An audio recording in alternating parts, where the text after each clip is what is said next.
Isis Unveiled, a master key to the mysteries of ancient and modern science and theology by H.P. Blavatsky, corresponding secretary of the Theosophical Society. Ceci est un livre de bonne foi. Montaigne, Volume 1, Science. The author dedicates these volumes to the Theosophical Society, which was founded at New York, A.D. 1875, to study the subjects on which they treat.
Chapter 15.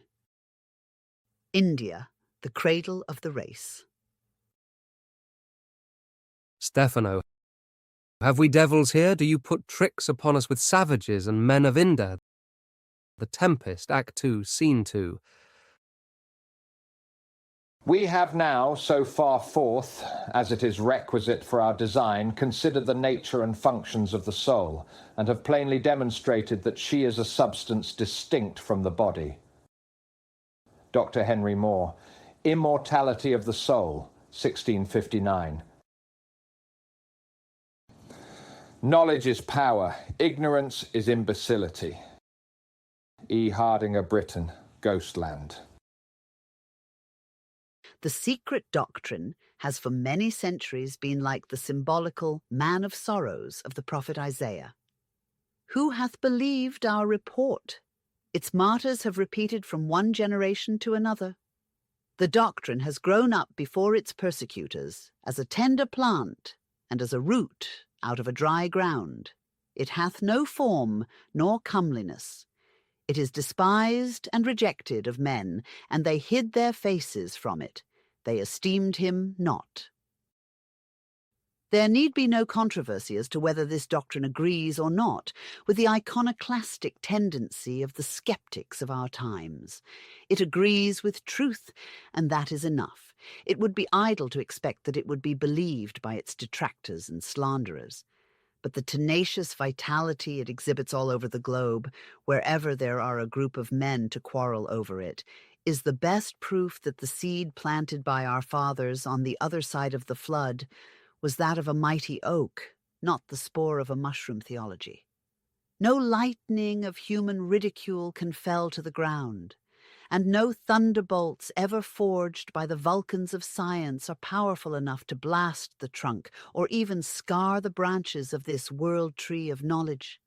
We have but to leave unnoticed their letter that killeth, and catch the subtile spirit of their hidden wisdom, to find concealed in the books of Hermes, be they the model or the copy of all others, the evidences of a truth and philosophy which we feel must be based on the eternal laws. We instinctively comprehend that however finite the powers of man, while he is yet embodied, they must be in close kinship with the attributes of an infinite deity. And we become capable of better appreciating the hidden sense of the gift lavished by the Elohim on Adam. Behold, I have given you everything which is upon the face of all the earth. Subdue it, and have dominion over all. Had the allegories contained in the first chapters of Genesis been better understood even in their geographical and historical sense, which involve nothing at all esoteric, the claims of its true interpreters, the Kabbalists, could hardly have been rejected for so long a time. Every student of the Bible must be aware that the first and second chapters of Genesis could not have proceeded from the same pen. They are evidently allegories and parables. For the two narratives of the creation and peopling of our earth diametrically contradict each other in nearly every particular of order, time, place, and methods employed in the so-called creation. In accepting the narratives literally and as a whole, we lower the dignity of the unknown deity. We drag him down to the level of humanity and endow him with the peculiar personality of man, who needs the cool of the day to refresh him, who rests from his labors, and is capable of anger, revenge, and even of using precautions against man, lest he put forth his hand and take also of the tree of life. A tacit admission, by the way, on the part of the deity, that man could do it, if not prevented by sheer force. But in recognizing the allegorical coloring of the description of what may be termed historical facts, we find our feet instantly on firm ground. To begin with, the Garden of Eden as a locality is no myth at all. It belongs to those landmarks of history which occasionally disclose to the student that the Bible is not all mere allegory. Eden, or the Hebrew Gan Eden, meaning the park, or the Garden of Eden, is an archaic name of the country watered by the Euphrates and its many branches, from Asia and Armenia to the Erythraean Sea. In the Chaldean Book of Numbers, its location is designated in numerals, and in the cipher Rosicrucian manuscript left by Count Saint-Germain, it is fully described. In the Assyrian tablets, it is rendered Gandunyas. Behold, say the Elohim of Genesis, as the man is become as one of us. The Elohim may be accepted in one sense for gods or powers, and taken in another one for the Elam, or priests, the hierophants initiated into the good and the evil of this world. For there was a college of priests called the Elam, while the head of their caste, or the chief of the hierophants, was known as Java Elam. Instead of becoming a neophyte, and gradually obtaining his esoteric knowledge through a regular initiation, an Adam, or man, uses his intuitional faculties, and prompted by the serpent, woman, and matter, tastes of the tree of knowledge, the esoteric or secret doctrine, unlawfully.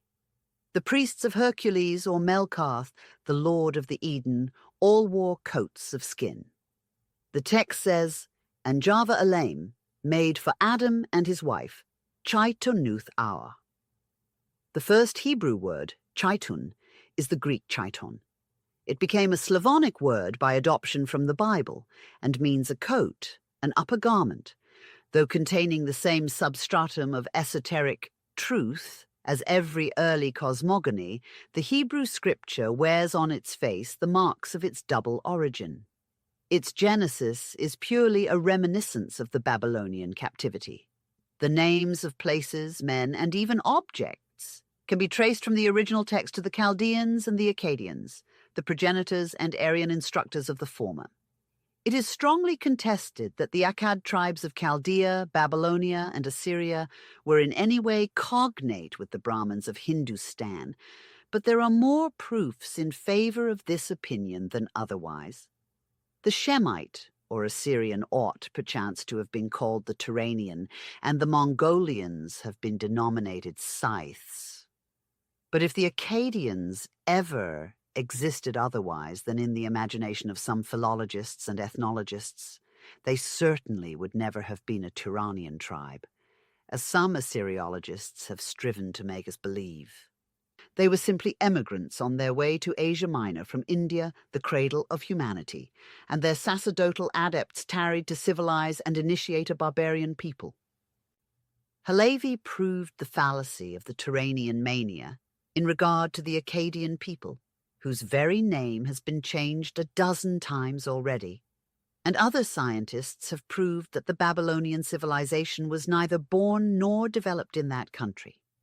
It was imported from India, and the importers were Brahmanical Hindus.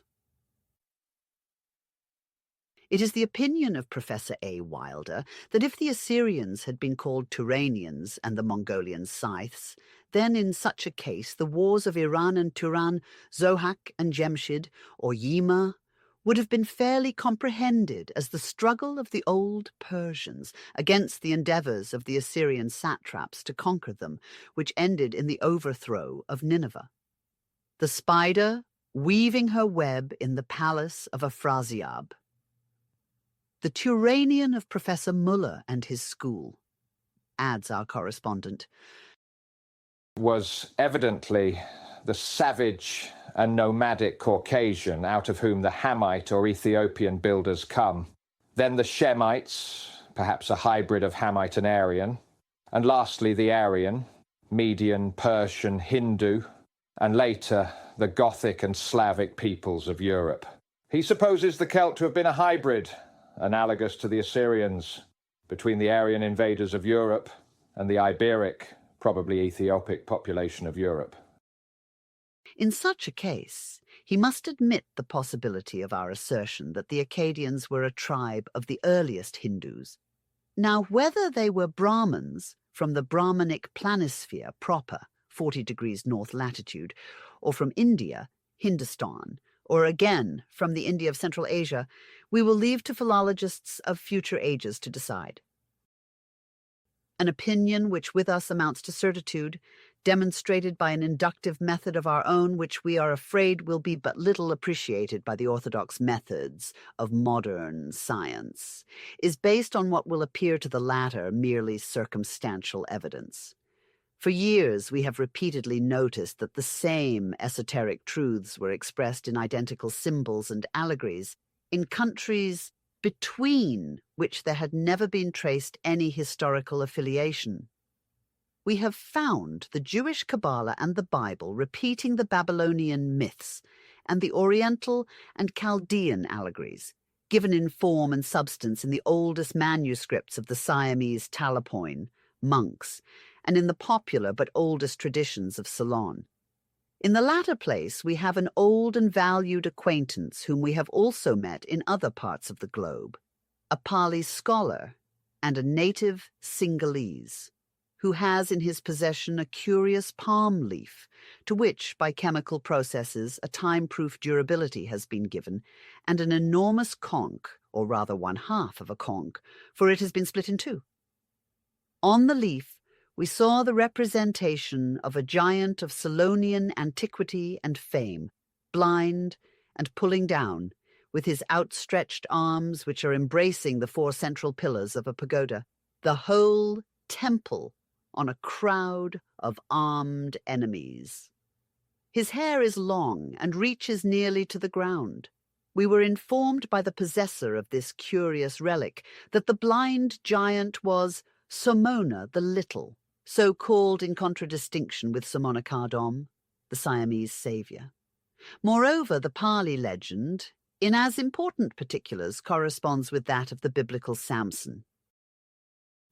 The shell bore upon its pearly surface a pictorial engraving divided in two compartments, and the workmanship was far more artistic as to conception and execution than the crucifixes and other religious trinkets carved out of the same material in our days at Jaffa and Jerusalem.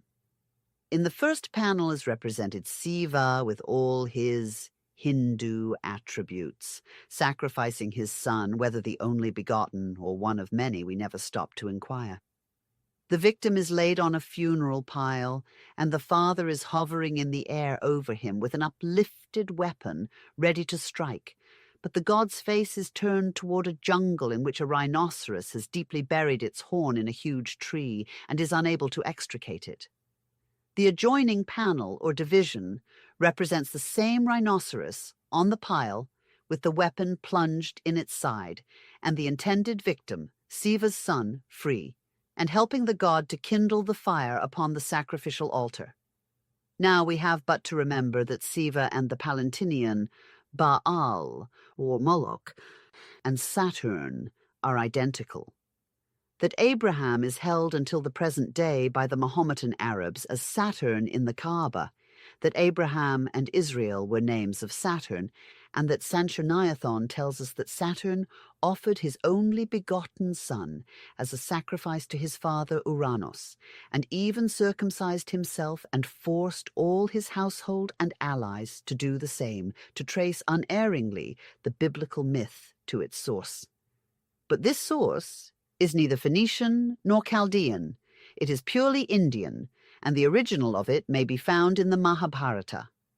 But, whether Brahmanical or Buddhistical, it must certainly be much older than the Jewish Pentateuch, as compiled by Ezra after the Babylonian captivity and revised by the rabbis of the Great Synagogue. Therefore, we are bold enough to maintain our assertion against the opinion of many men of learning, whom nevertheless we consider far more learned than ourselves. Scientific induction is one thing, and knowledge of facts, however unscientific they may seem at first, is another. But science has discovered enough to inform us that Sanskrit originals of Nepal were translated by Buddhistic missionaries into nearly every Asiatic language. Likewise, Pali manuscripts were translated into Siamese and carried to Burma and Siam.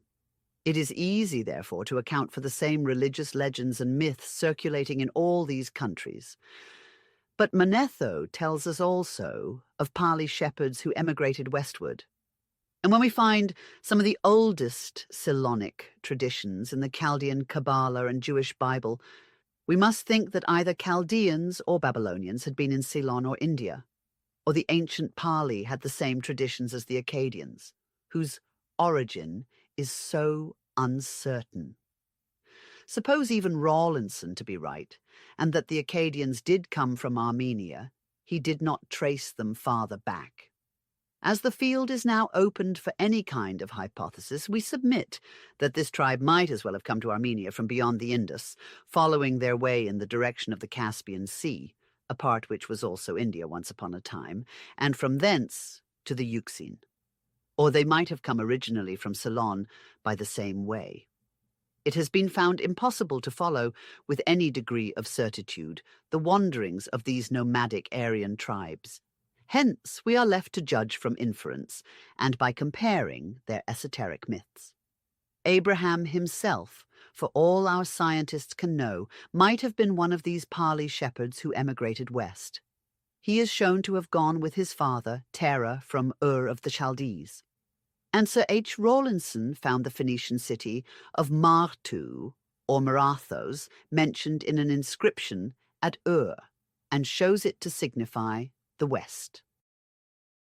If their language seems, in one sense, to oppose their identity with the Brahmins of Hindustan, yet there are other reasons which make good our claims that the biblical allegories of Genesis are entirely due to these nomadic tribes. Their name Akkad is of the same class as Adam, Hava, or Ed-En, perhaps, says Dr. Wilder, meaning son of Ad, like the sons of Ad in ancient Arabia. In Assyrian, Ak is creator, and Ad is Ad, the father. In Aramean, Ad also means one, and Ad, the only one. And in the Kabbalah, Ad-Ant is the only begotten, the first emanation of the unseen creator. Adon was the Lord God of Syria and the consort of Adagat, or Astarte, the Syrian goddess, who was Venus, Isis, Istar, or Mylitta, etc., and each of these was mother of all living, the Magna Mater. Thus, while the first, second, and third chapters of Genesis are but disfigured imitations of other cosmogonies, the fourth chapter, beginning at the 16th verse, and the fifth chapter to the end, give purely historical facts, though the latter were never correctly interpreted. They are taken word for word from the secret book of Numbers of the great Oriental Kabbalah. From the birth of Enoch, the appropriated first parent of modern Freemasonry, begins the genealogy of the so-called Turanian, Aryan, and Semitic families, if such they be correctly. Every woman is a euhemerized land or city. Every man and patriarch a race, a branch or a subdivision of a race.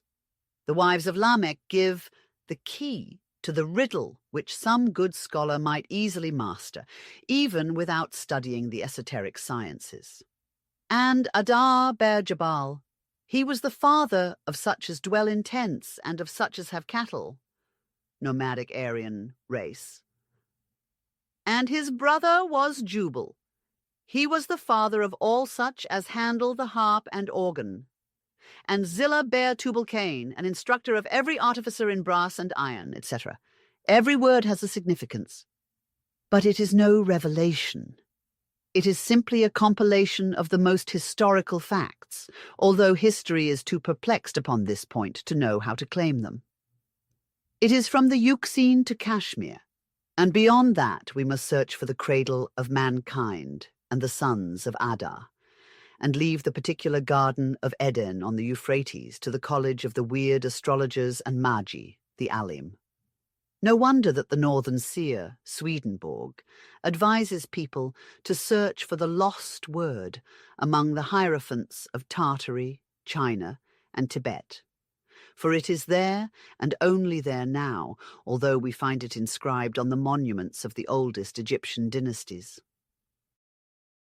The grandiose poetry of the four Vedas, the books of Hermes, the Chaldean Book of Numbers, the Nazarene Codex, the Kabbalah of the Tanaim, the Sefer Jazira, the Book of Wisdom of Shlomo, Solomon, the secret treatise on Mutta and Baddha, attributed by the Buddhist Kabbalists to Kapila, the founder of the Sankhya system, the Brahmanas, the Stangyur of the Tibetans. All these volumes have the same groundwork. Varying but in allegories, they teach the same secret doctrine which, when once thoroughly elucidated, will prove to be the ultima thule of true philosophy and disclose what is this lost word.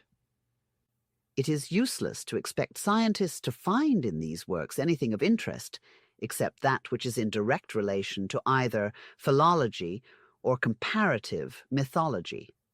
Even Max Muller, as soon as he refers to the mysticism and metaphysical philosophy scattered through the old Sanskrit literature, sees in it naught but theological absurdities and fantastic nonsense. Speaking of the Brahmanas, all full of mysterious, therefore, as a matter of course, absurd meanings, we find him saying, "The greater portion of them is simply twaddle, and what is worse, theological twaddle. No person who is not acquainted beforehand with the place which the Brahmanas fill in the history of the Indian mind could read more than 10 pages without being disgusted." We do not wonder at the severe criticism of this erudite scientist. Without a clue to the real meaning of this twaddle of religious conceptions, how can they judge of the esoteric by the exoteric? We find an answer in another of the highly interesting lectures of the German savant. No Jew, no Roman, no Brahmin ever thought of converting people to his own national form of worship. Religion was looked upon as private or national property. It was to be guarded against strangers. The most sacred names of the gods, the prayers by which their favor could be gained, were kept secret. No religion was more exclusive than that of the Brahmins. Therefore, when we find scholars who imagine, because they have learned the meaning of a few exoteric rites from a Srotriya, a Brahmin priest initiated in the sacrificial mysteries, that they are capable of interpreting all the symbols, and have sifted the Hindu religions, we cannot help admiring the completeness of their scientific delusions. The more so since we find Max Muller himself asserting that since A Brahmin was born, nay, twice born, and could not be made, not even the lowest caste, that of the Sudras, would open its ranks to a stranger. how much less likely that he would allow that stranger to unveil to the world his most sacred religious mysteries, the secret of which has been guarded so jealously from profanation throughout untold ages. No, Our scientists do not, nay, cannot understand correctly, the old Hindu literature any more than an atheist or materialist is able to appreciate at their just value the feelings of a seer, a mystic, whose whole life is given to contemplation. They have a perfect right to soothe themselves with the sweet lullaby of their self-admiration and the just consciousness of their great learning, but none at all to lead the world into their own error by making it believe that they have solved the last problem of ancient thought in literature, whether Sanskrit or any other, that there lies not behind the external twaddle far more than was ever dreamed of by our modern exact philosophy, or that above and beyond the correct rendering of Sanskrit, words and sentences, there is no deeper thought, intelligible to some of the descendants of those who veiled it in the morning hours of Earth's day, if they are not to the profane reader. We do not feel in the least astonished that a materialist, and even an Orthodox Christian, is unable to read either the old Brahmanical works or their progeny, the Kabbalah, the Codex of Badesides, or the Jewish scripture without disgust at their immodesty and apparent lack of what the uninitiated reader is pleased to call common sense. But if we can hardly blame them for such a feeling, especially in the case of the Hebrew and even the Greek and Latin literature, and are quite ready to agree with Professor Fiske that it is a mark of wisdom to be dissatisfied with imperfect evidence. On the other hand, we have a right to expect that they should recognize that it is no less a mark of honesty to confess one's ignorance in cases where there are two sides to the question, and in the solution of which the scientist may as easily blunder as any ignoramus.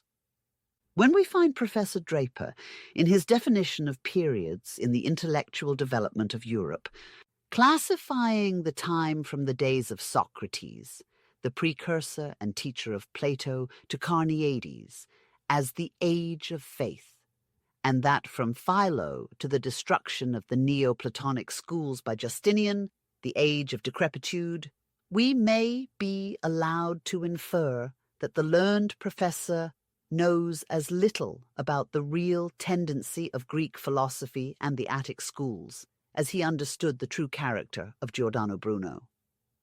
So when we see one of the best of Sanskrit scholars stating on his own unsupported authority that the greater portion of the Brahmanas is simply theological twaddle, we deeply regret to think that Professor Muller must be far better acquainted with the old Sanskrit verbs and nouns than with Sanskrit thought, and that a scholar so uniformly disposed to do justice to the religions and the men of old should so effectually play into the hands of Christian theologians.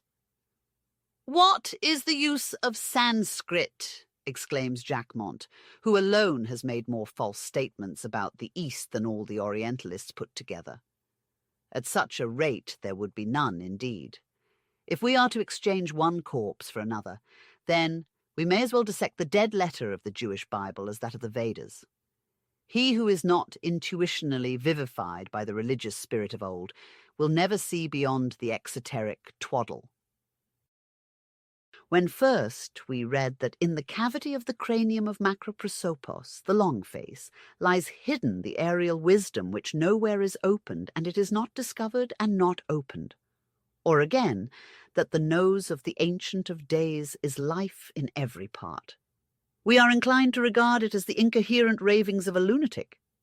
And when, moreover, we are apprised by the Codex Nazareus that she, the Spiritus, invites her son Karabtanos, who is frantic and without judgment, to an unnatural crime with his own mother, we are pretty well disposed to throw the book aside in disgust.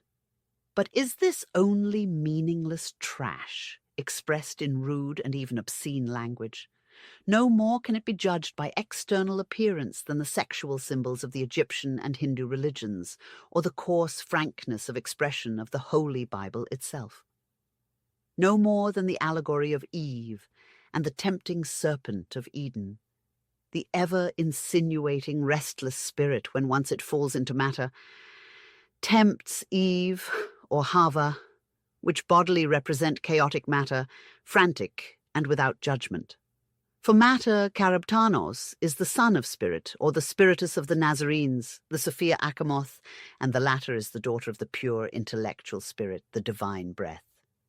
When science shall have effectually demonstrated to us the origin of matter, and proved the fallacy of the occultists and old philosophers who held, as their descendants now hold, that matter is but one of the correlations of spirit, then will the world of skeptics have a right to reject the old wisdom or throw the charge of obscenity in the teeth of the old religions. From time immemorial, says Mrs. Lydia Maria Child. An emblem has been worshipped in Hindustan as the type of creation or the origin of life. It is the most common symbol of Siva, Bala, or Mahadeva, and is universally connected with his worship. Siva was not merely the reproducer of human forms. He represented the fructifying principle, the generative power that pervades the universe. Small images of this emblem, carved in ivory, gold, or crystal, are worn as ornaments about the neck. The maternal emblem is likewise a religious type, and worshippers of Vishnu represent it on their forehead by a horizontal mark.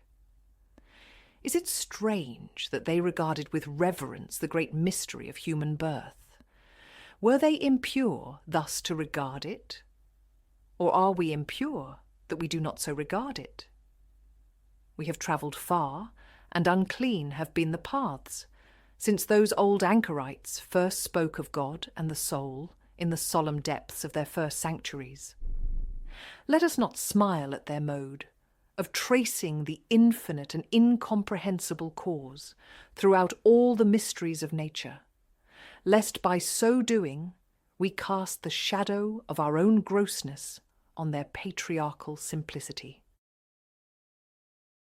Many are the scholars who have tried, to the best of their ability, to do justice to old India.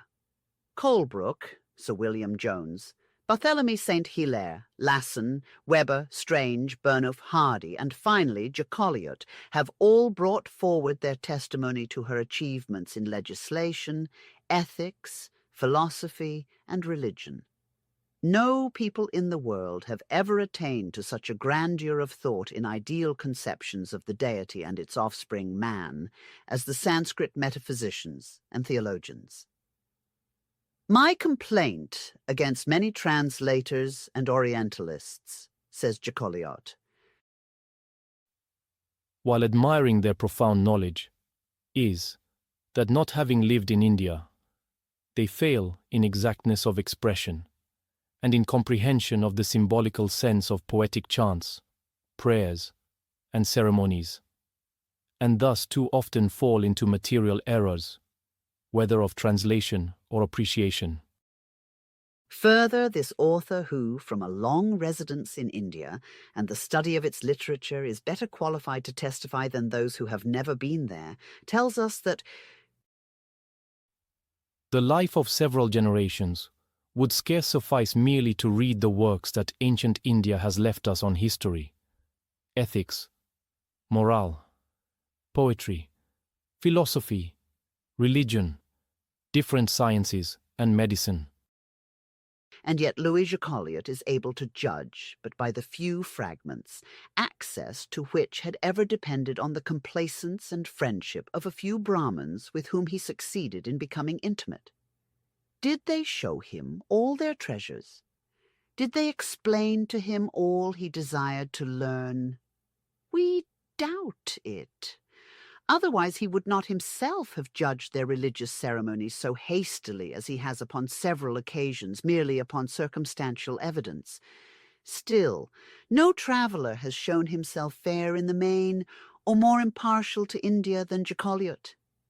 If he's severe as to her present degradation, he's still severe to those who were the cause of it, the sacerdotal caste of the last few centuries, and his rebuke is proportionate to the intensity of his appreciation of her past grandeur.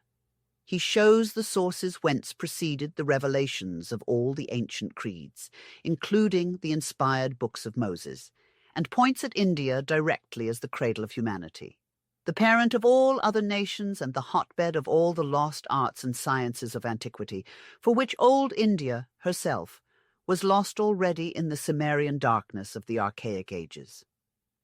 To study India, he says, is to trace humanity to its sources. In the same way as modern society jostles antiquity at each step, he adds, as our poets have copied Homer and Virgil, Sophocles and Euripides, Plautus and Terence, as our philosophers have drawn inspiration from Socrates, Pythagoras, Plato, and Aristotle, as our historians take Titus Livius, Sallust, or Tacitus as models, our orators, Demosthenes or Cicero, our physicians study Hippocrates, and our codes transcribe Justinian.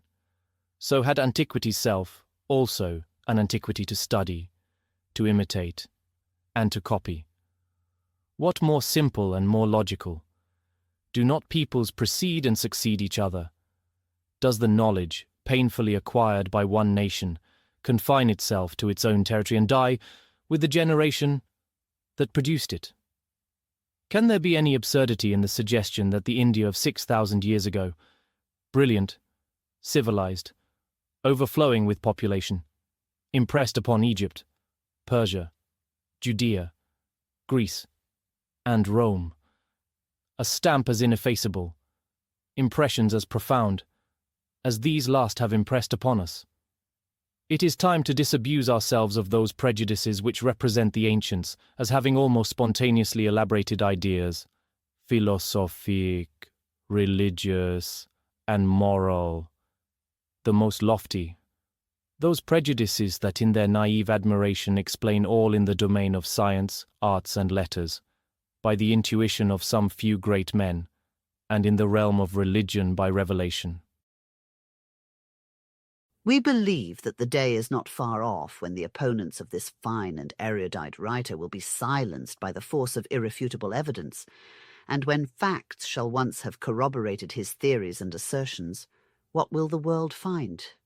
That it is to India, the country less explored and less known than any other, that all the other great nations of the world are indebted for their languages, arts, legislature, and civilization.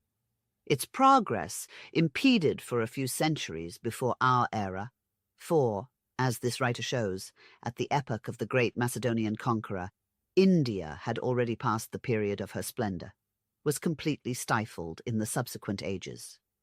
But the evidence of her past glories lies in her literature. What people in all the world can boast of such a literature which, were the Sanskrit less difficult, would be more studied than now?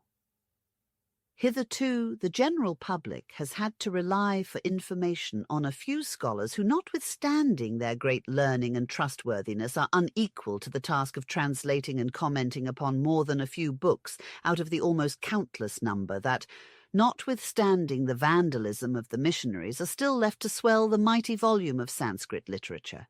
And to do even so much is the labour of a European's lifetime.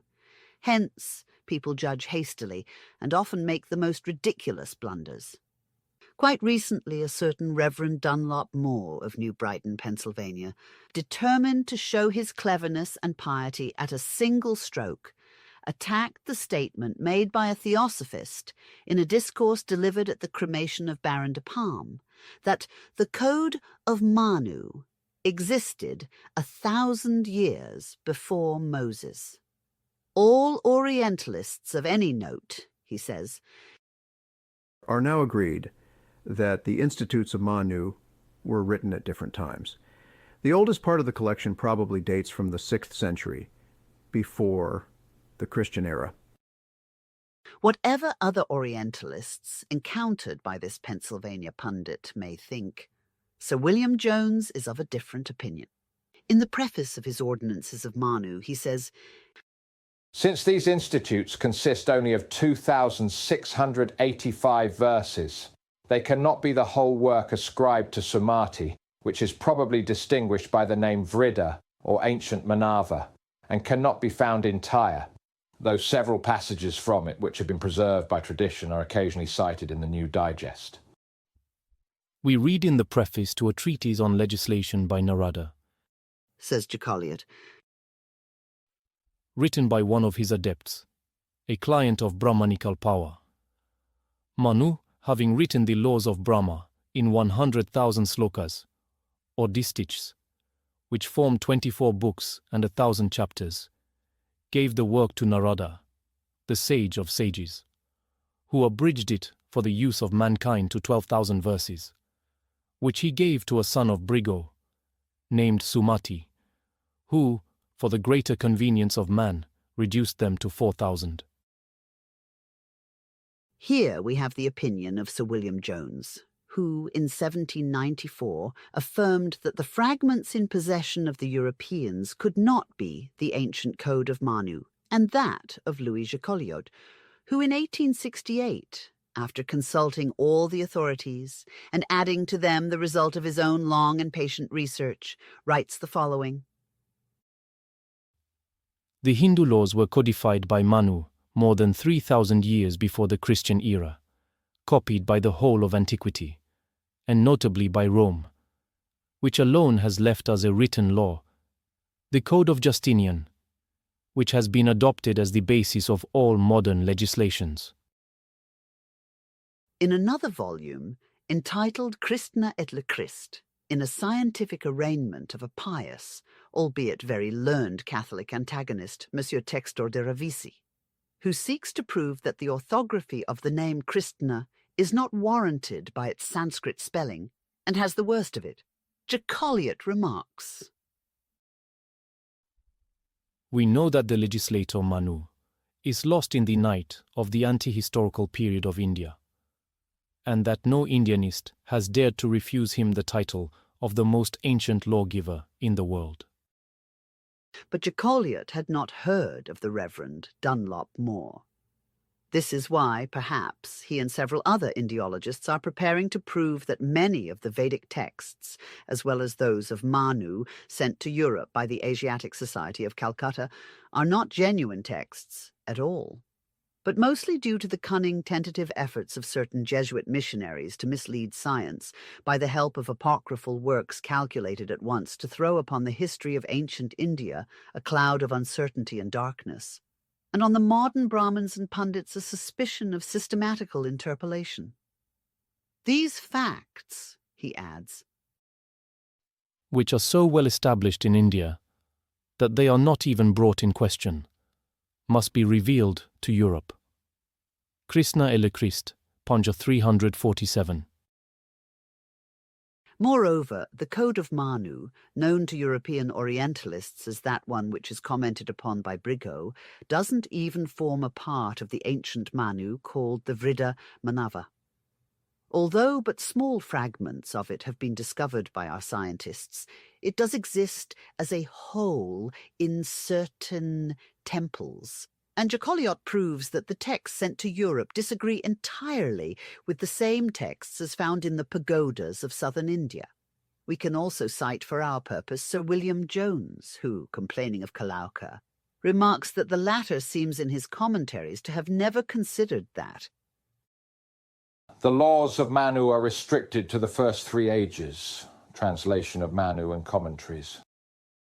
According to computation, we are now in the age of Kali Yuga, the 4th, reckoning from that of Satya or Krita Yuga, first age in which Hindu tradition establishes the laws of Manu and the authenticity of which Sir William Jones implicitly accepted.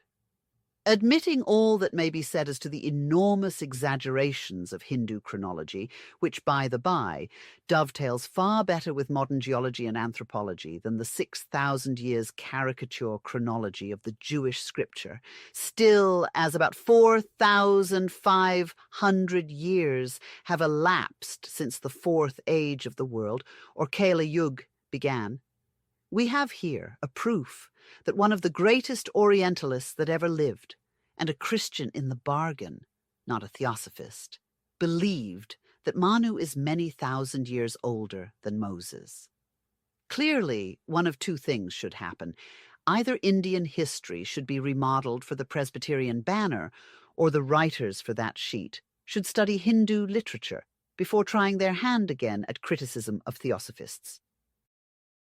But apart from the private opinions of these reverend gentlemen whose views very little concern us, we find even in the New American Cyclopedia a decided tendency to dispute the antiquity and importance of the Hindu literature. The laws of Manu, says one of the writers, do not date earlier than the 3rd century BC. This term is a very elastic one. If by the laws of Manu, the writer means the abridgment of these laws, compiled and arranged by later Brahmins to serve as an authority for their ambitious projects, and with an idea of creating for themselves a rule of domination, then, in such a sense, they may be right, though we are prepared to dispute even that.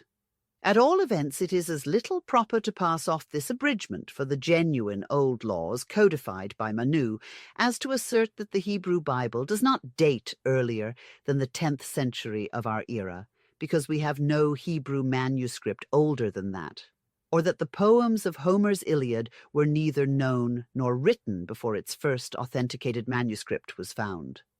There is no Sanskrit manuscript in the possession of European scholars much older than 4 or 5 centuries, a fact which did not in the least restrain them from assigning to the Vedas an antiquity of between 4 or 5,000 years. There are the strongest possible arguments in favor of the great antiquity of the books of Manu, and without going to the trouble of quoting the opinions of various scholars, no two of whom agree, we will bring forward our own, at least as regards this most unwarranted assertion of the Cyclopedia. If, as Jacoliot proves text in hand, the Code of Justinian was copied from the laws of Manu, we have first of all to ascertain the age of the former, not as a written and perfect code, but its origin. To answer is not difficult, we believe. According to Varro, Rome was built in 3961 of the Julian period, 754 BC. The Roman law, as embodied by order of Justinian and known as the Corpus Juris Civilis, was not a code, we are told, but a digest of the customs of legislation of many centuries. Though nothing is actually known of the original authorities, the chief source from which the jus scriptum, or written law, was derived was the jus non scriptum, or the law of custom. Now it is just on this law of custom that we are prepared to base our arguments. The law of the 12 tables, moreover, was compiled about AUC 300, and even this, as respects private law, was compiled from still earlier sources. Therefore, if these earlier sources are found to agree so well with the laws of Manu, which the Brahmins claim to have been codified in the Krita Yug, an age anterior to the actual Kali Yug, then we must suppose that this source of the 12 tables as laws of custom and tradition are at least by several hundred years older than their copyists. This alone carries us right back to more than 1,000 years BC. The Manava Dharma Sastra, embodying the Hindu system of cosmogony, is recognized as next to the Vedas in antiquity, and even Colebrook assigns the latter to the 15th century BC. And now, what is the etymology of the name of Manava Dharma Sastra? It is a word compounded of Manu, Dharma, institute, and Sastra, command or law. How, then, can Manu's laws date only since the 3rd century before our Christian era? The Hindu code had never laid any claims to be divinely revealed. The distinction made by the Brahmins themselves between the Vedas and every other sacred book of however respectable an antiquity is a proof of it. While every sect holds the Vedas as the direct word of God, Sruti, revelation, the Code of Manu is designated by them simply as the Smriti, a collection of oral traditions. Still, these traditions, or recollections, are among the oldest as well as the most revered in the land. But perhaps the strongest argument in favor of its antiquity and the general esteem in which it is held lies in the following fact. The Brahmins have undeniably remodeled these traditions at some distant period and made many of the actual laws, as they now stand in the Code of Manu, to answer their ambitious views. Therefore, they must have done it at a time when the burning of widows, suti, was neither practiced nor intended to be, which it has been for nearly 2,500 years.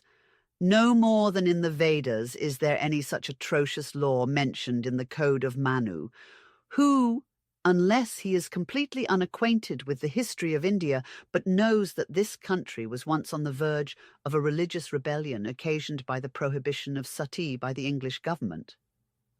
The Brahmins appealed to a verse from the Rig Veda which commanded it, but this verse has been recently proved to have been falsified. Had the Brahmins been the sole authors of the Code of Manu, or had they codified it entirely instead of simply filling it with interpolations to answer their object not earlier than the time of Alexander? How is it possible that they would have neglected this most important point, and so imperiled its authority? This fact alone proves that the Code must be counted one of their most ancient books.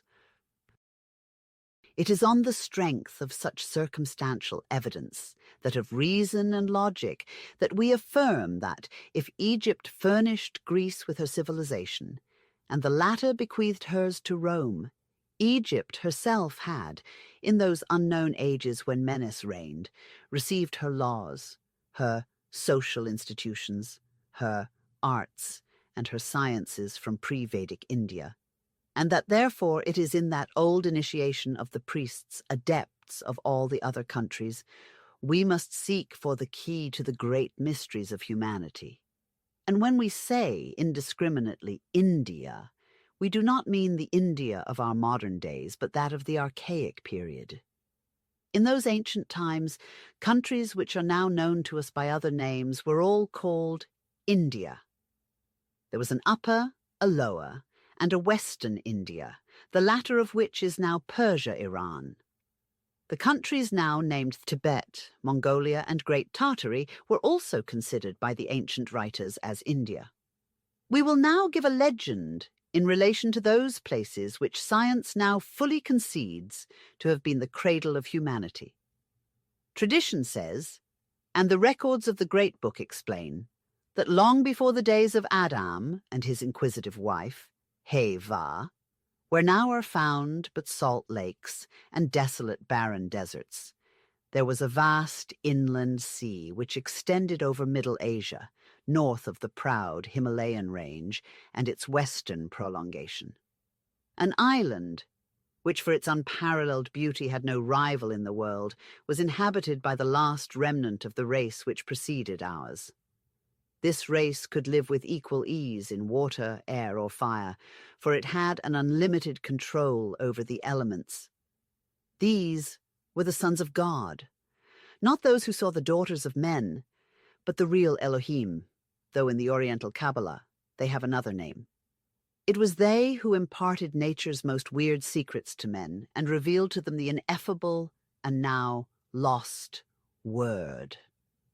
This word, which is no word, has travelled once around the globe and still lingers as a far-off dying echo in the hearts of some privileged men. The hierophants of all the sacerdotal colleges were aware of the existence of this island. But the word was known only to the Java Alim, or chief lord of every college, and was passed to his successor only at the moment of death. There were many such colleges, and the old classic authors speak of them. We have already seen that it is one of the universal traditions accepted by all the ancient peoples that there were many races of men anterior to our present races. Each of these was distinct from the one which preceded it, and each disappeared as the following appeared. In Manu, 6 such races are plainly mentioned as having succeeded each other. From this Manu Swayambhava, the minor, and answering to Adam Kadmo, issued from Swayambhava, or the being existing through himself, descended 6 other Manus, men typifying progenitors, each of whom gave birth to a race of men. These Manus, all-powerful, of whom Swayambhava is the first, have each, in his Periodantara, produced and directed this world composed of movable and unmovable beings. Manu, Book 1. In the Siva Purana it runs thus.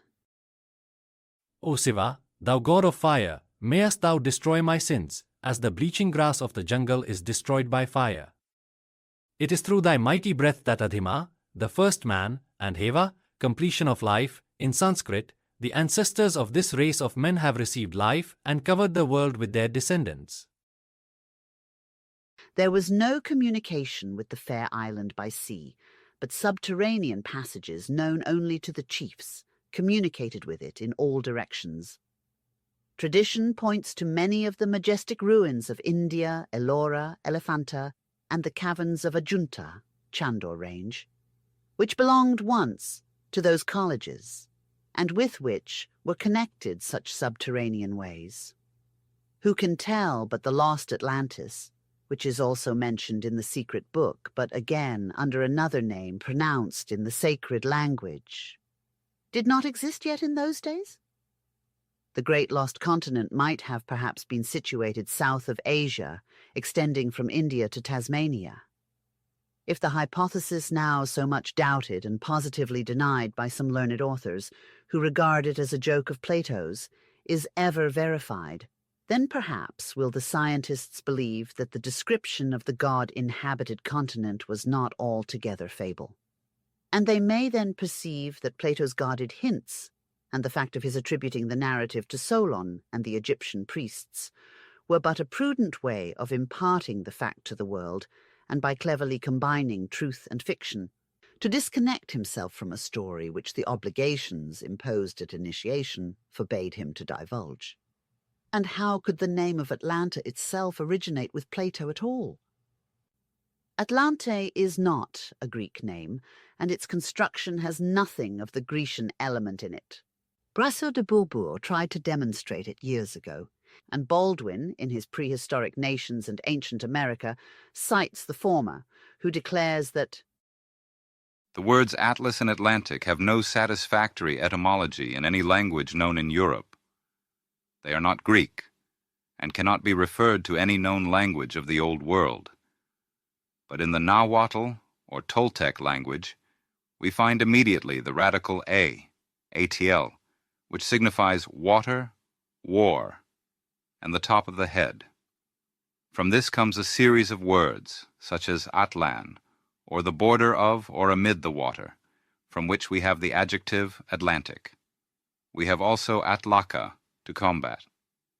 A city named Atlan existed when the continent was discovered by Columbus, at the entrance of the Gulf of Uraha, in Darien, with a good harbor. It is now reduced to an unimportant pueblo, village, named Aklo. Is it not, to say the least, very extraordinary to find in America a city called by a name which contains a purely local element, foreign, moreover, to every other country, in the alleged fiction of a philosopher of 400 years B.C.? The same may be said of the name of America, which may one day be found more closely related to Meru, the sacred mount in the center of the 7 continents, according to the Hindu tradition, than to Americus Vespucius, whose name, by the by, was never Americus at all, but Albericus, a trifling difference not deemed worth mentioning till very lately by exact history. We adduce the following reasons in favor of our argument. First, Amérique, or Amérique is the name in Nicaragua for the high land or mountain range that lies between Juigalpa and Libertad in the province of Chontales, and which reaches on the one side into the country of the Carcass Indians, and on the other side into the country of the Ramas Indians. Ique or Ique as a terminal means great, as Cazique, etc. Columbus mentions in his 4th voyage the village Carrii, probably Kaikai. The people abounded with sorcerers or medicine men, and this was the region of the Americ Range, 3,000 feet high. Yet he omits to mention this word. The name America Provincia first appeared on a map published at Bale in 1522. Till that time, The region was believed to be part of India. In 1522, Nicaragua was conquered by Gil González de Avila. Second, the Northmen who visited the continent in the 10th century, a low-level coast thickly covered with wood, called it Markland. From mark, a wood. The R had a rolling sound, as in Marek. A similar word is found in the country of the Himalayas, and the name of the world mountain, Meru, is pronounced in some dialects as Mirua, the letter H being strongly aspirated. The main idea is, however, to show how two peoples could possibly accept a word of similar sound, each having used it in their own sense, and finding it applied to the same territory. It is most plausible, says Professor Wilder, that the state of Central America, where we find the name Americ signifying, like the Hindu Meru we may add, great mountain, gave the continent its name. Vespucius would have used his surname if he had designed to give a title to a continent. If the Abbé de Bourbourg's theory of Atlan as the source of Atlas and Atlantic is verified, the two hypotheses could agree most charmingly. As Plato was not the only writer that treated of a world beyond the Pillars of Hercules, and as the ocean is still shallow and grows seaweed all through the tropical part of the Atlantic, it is not wild to imagine that this continent projected, or that there was an island world on that coast. The Pacific also shows signs of having been a populous island empire of Malays or Javanese, if not a continent amid the north and south. We know that Lemuria in the Indian Ocean is a dream of scientists, and that the Sahara and the middle belt of Asia were perhaps once seabeds. To continue the tradition, we have to add that the class of hierophants was divided into two distinct categories: those who were instructed by the sons of God of the island, and who were initiated in the divine doctrine of pure revelation, and others who inhabited the lost Atlantis, if such must be its name, and who, being of another race, were born with a sight which embraced all hidden things and was independent of both distance and material obstacle. In short, they were the fourth race of men mentioned in the Popol Vuh, whose sight was unlimited and who knew all things at once. They were perhaps what we would now term natural-born mediums, who neither struggled nor suffered to obtain their knowledge, nor did they acquire it at the price of any sacrifice. Therefore, while the former walked in the path of their divine instructors and acquiring their knowledge by degrees, learned at the same time to discern the evil from the good. The born adepts of the Atlantis blindly followed the insinuations of the great and invisible dragon, the king Thevatat, the serpent of Genesis. Thevatat had neither learned nor acquired knowledge, but to borrow an expression of Dr. Wilder in relation to the tempting serpent, he was a sort of Socrates who knew without being initiated. Thus, under the evil insinuations of their demon Thevatat, the Atlantis race became a nation of wicked magicians. In consequence of this, war was declared, the story of which would be too long to narrate. Its substance may be found in the disfigured allegories of the race of Cain, the giants, and that of Noah and his righteous family.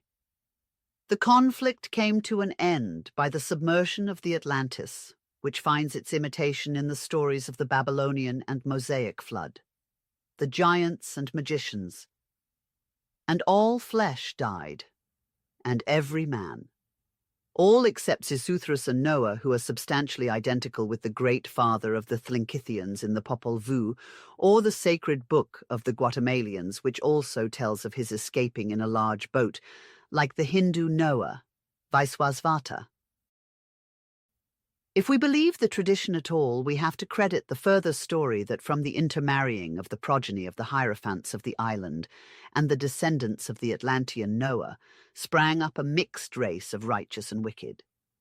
On the one side, the world had its Enochs, Moseses, Gautama Buddhas, its numerous saviors, and great Hierophants, On the other hand, its natural magicians, who through lack of the restraining power of proper spiritual enlightenment, and because of weakness of physical and mental organizations, unintentionally perverted their gifts to evil purposes.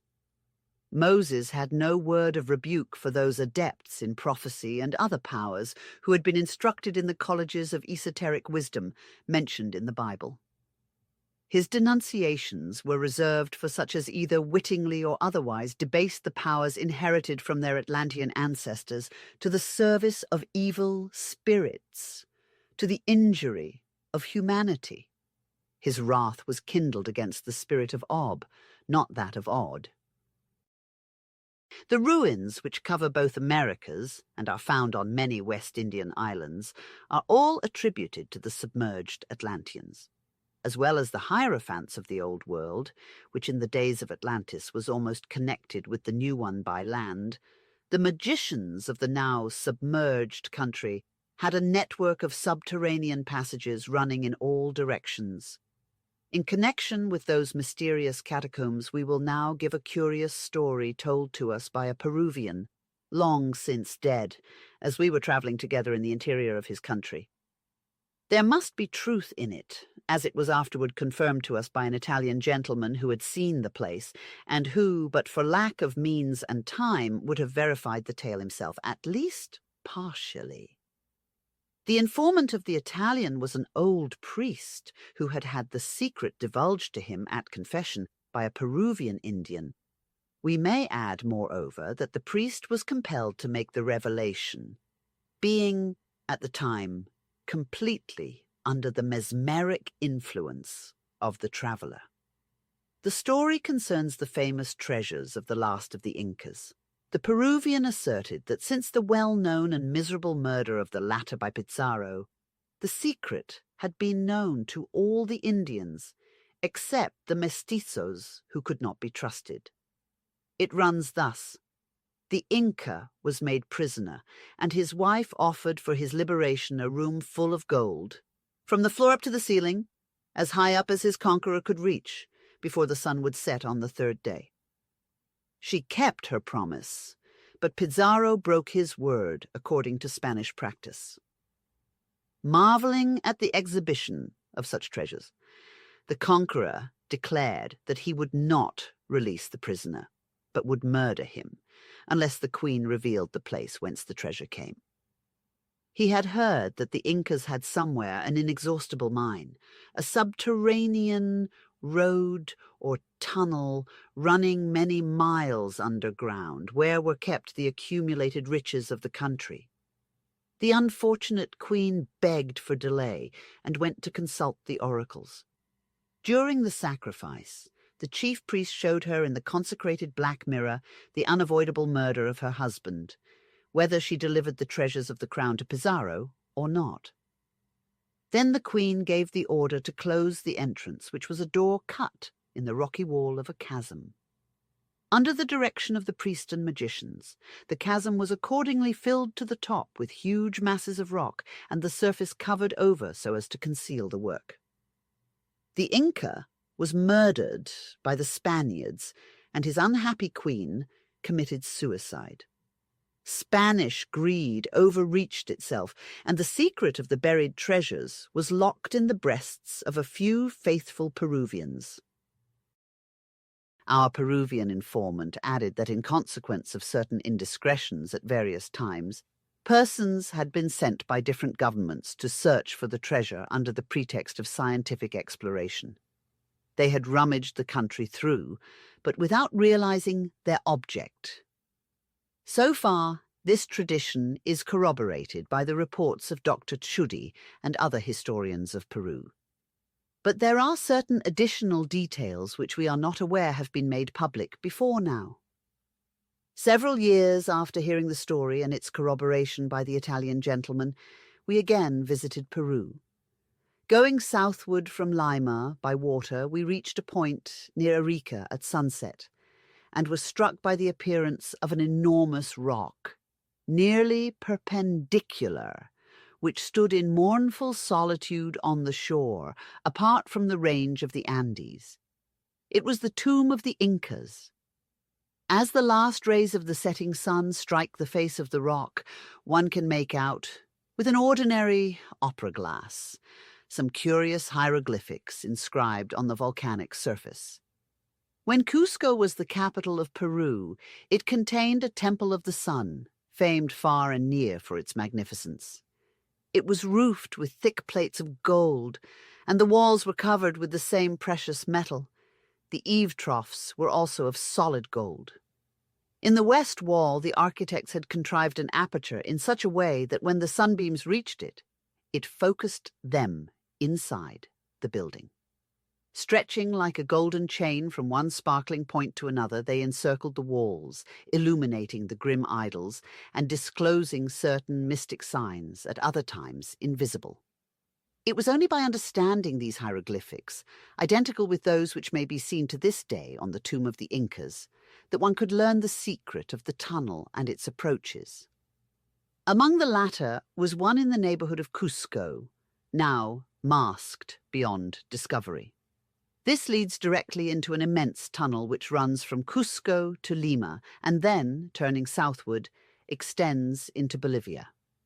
At a certain point, it is intersected by a royal tomb. Inside this sepulchral chamber are cunningly arranged two doors, or rather two enormous slabs which turn upon pivots and close so tightly as to be only distinguishable from the other portions of the sculptured walls by the secret signs, whose key is in the possession of the faithful custodians. One of these turning slabs covers the southern mouth of the Liman Tunnel, the other the northern one of the Bolivian corridor. The latter, running southward, passes through Trapaca and Cobijo, for Arica is not far away from the little river called Paiquina, which is the boundary between Peru and Bolivia. Not far from this spot stand three separate peaks which form a curious triangle. They are included in the chain of the Andes. According to tradition, the only practicable entrance to the corridor leading northward is in one of these peaks, but without the secret of its landmarks, a regiment of Titans might rend the rocks in vain in the attempt to find it. But even were someone to gain an entrance and find his way as far as the turning slab in the wall of the sepulchre and attempt to blast it out, the superincumbent rocks are so disposed as to bury the tomb, its treasures, and, as the mysterious Peruvian expressed it to us, 1,000 warriors in one common ruin. There is no other access to the Arica chamber, but through the door in the mountain near Paiquina. Along the entire length of the corridor, from Bolivia to Lima and Cusco, are smaller hiding places filled with treasures of gold and precious stone, the accumulations of many generations of Incas, the aggregate value of which is incalculable. We have in our possession an accurate plan of the tunnel, the sepulchre, and the doors given to us at the time by the old Peruvian. If we had ever thought of profiting by the secret, it would have required the cooperation of the Peruvian and Bolivian governments on an extensive scale. To say nothing of physical obstacles, no one individual or small party could undertake such an exploration without encountering the army of smugglers and brigands with which the coast is infested, and which, in fact, includes nearly the whole population. The mere task of purifying the mephitic air of the tunnel, which had not been entered for centuries, would also be a serious one. There, however, the treasure lies, and there the tradition says it will lie till the last vestige of Spanish rule disappears from the whole of North and South America. The treasures exhumed by Dr. Schliemann at Mycenae have awakened popular cupidity, and the eyes of adventurous speculators are being turned toward the localities where the wealth of ancient peoples is supposed to be buried in crypt or cave, or beneath sand or alluvial deposit. Around no other locality, not even Peru, hangs so many traditions as around the Gobi Desert. In independent Tartary, this howling waste of shifting sand was once, if report speaks correctly, the seat of one of the richest empires the world ever saw. Beneath the surface are said to lie such wealth in gold, jewels, statuary, arms, utensils, and all that indicates civilization, luxury, and fine arts, as no existing capital of Christendom can show today. The Gobi sand moves regularly from east to west before terrific gales that blow continually. Occasionally, some of the hidden treasures are uncovered, but not a native dare touch them, for the whole district is under the ban of a mighty spell. Death would be the penalty. Bhati, hideous but faithful gnomes, guard the hidden treasures of this prehistoric people, awaiting the day when the revolution of cyclic periods shall again cause their story to be known for the instruction of mankind. According to local tradition, the tomb of Genghis Khan still exists near Lake Tabasun Nor. Within lies the Mongolian Alexander, as though asleep. After 3 more centuries, he will awake and lead his people to new victories and another harvest of glory. Though this prophetic tradition be received with ever so many grains of salt, we can affirm as a fact that the tomb itself is no fiction, nor has its amazing richness been exaggerated. The district of the Gobi Wilderness, and in fact the whole area of independent Tartary and Tibet, is jealously guarded against foreign intrusion. Those who are permitted to traverse it are under the particular care and pilotage of certain agents of the chief authority, and are in duty bound to convey no intelligence respecting places and persons to the outside world. But for this restriction, even we might contribute to these pages accounts of exploration, adventure, and discovery that would be read with interest. The time will come, sooner or later, when the dreadful sand of the desert will yield up its long-buried secrets, and then there will indeed be unlooked-for mortifications for our modern vanity. The people of Pashai, says Marco Polo, the daring traveller of the 13th century, are great adepts in sorceries and the diabolic arts. And his learned editor adds, This Pashai, or Udyana, was the native country of Padmasambhava, one of the chief apostles of Lamaism, i.e. of Tibetan Buddhism, and a great master of enchantments. The doctrines of Sakya, as they prevailed in Udyana in old times, were probably strongly tinged with Sivaitic magic, and the Tibetans still regard the locality as the classic ground of sorcery and witchcraft. The old times are just like the modern times.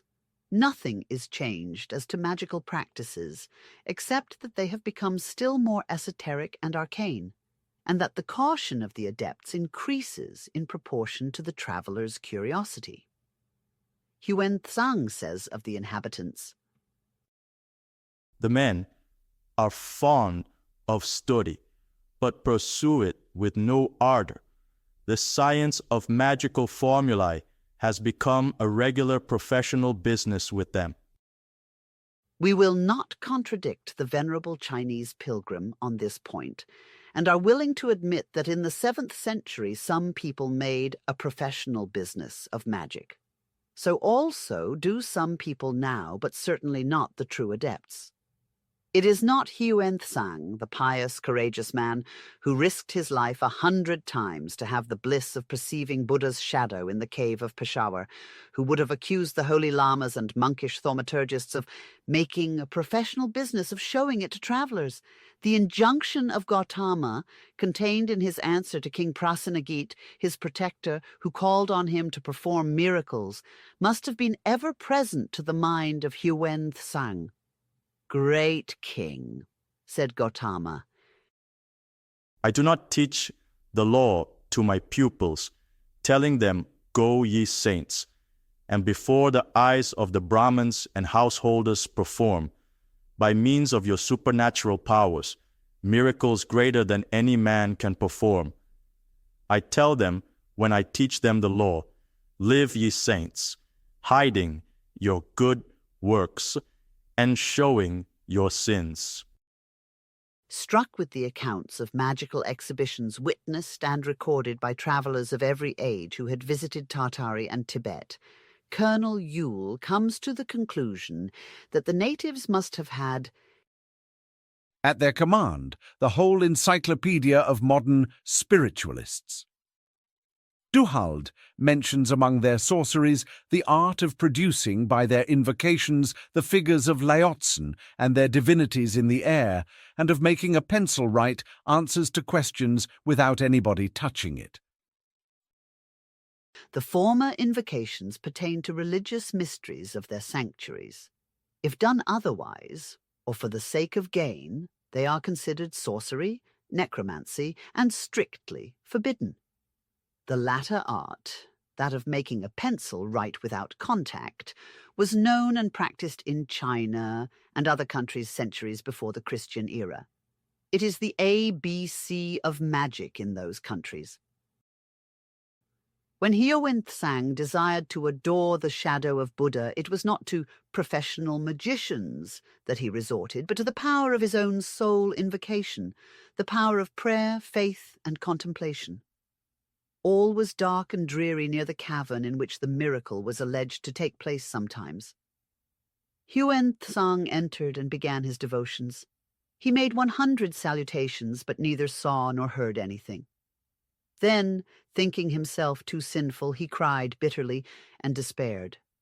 But as he was going to give up all hope, he perceived on the eastern wall a feeble light, but it disappeared.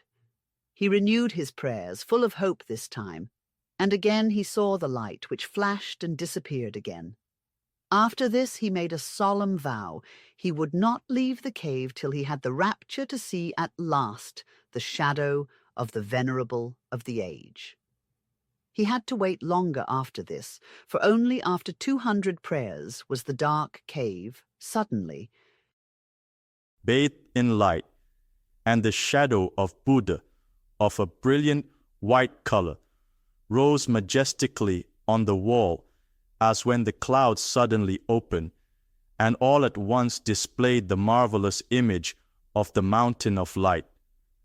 A dazzling splendor lighted up the features of the divine countenance. Hyoen-Tsang was lost in contemplation and wonder, and would not turn his eyes away from the sublime and incomparable object. Hyoen-Tsang adds in his own diary, Siyuki, that it is only when man prays with sincere faith, and if he has received from above a hidden impression, that he sees the shadow clearly, but he cannot enjoy the sight for any length of time.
Those who are so ready to accuse the Chinese of irreligion will do well to read Schott's essays on Buddhism in China and Upper Asia.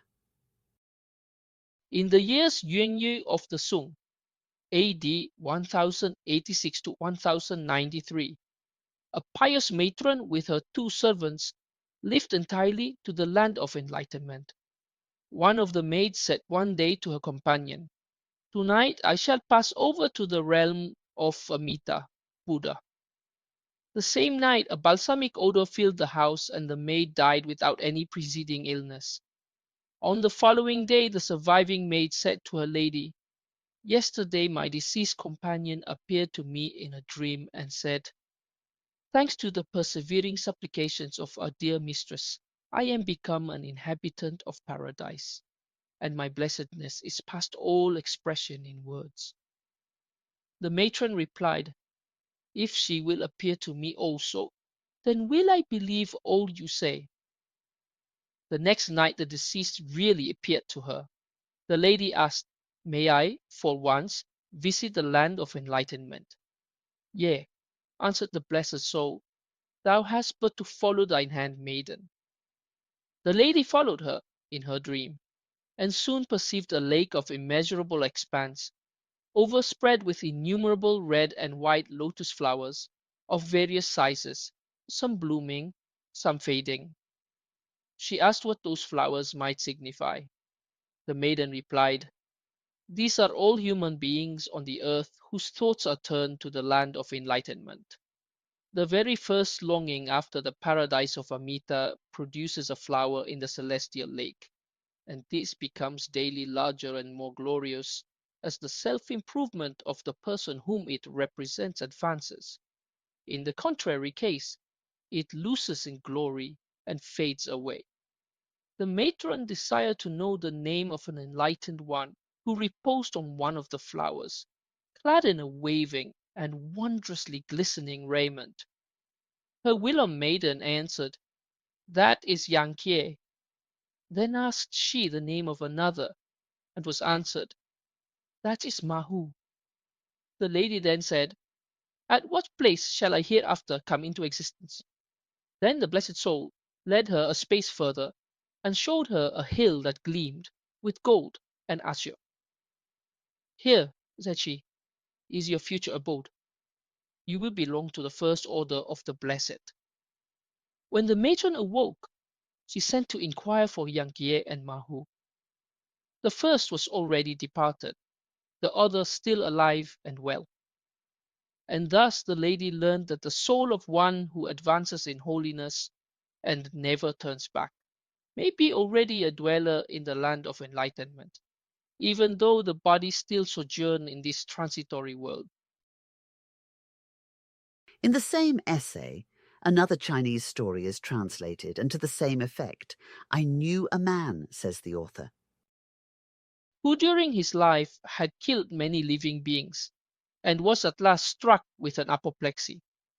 The sorrows in store for his sin-laden soul pained me to the heart. I visited him and exhorted him to call on the Amita, but he obstinately refused. His illness clouded his understanding.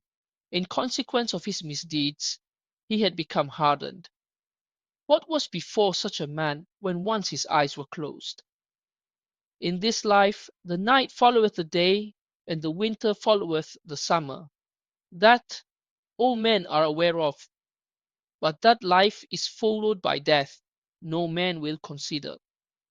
Oh, what blindness and obduracy is this!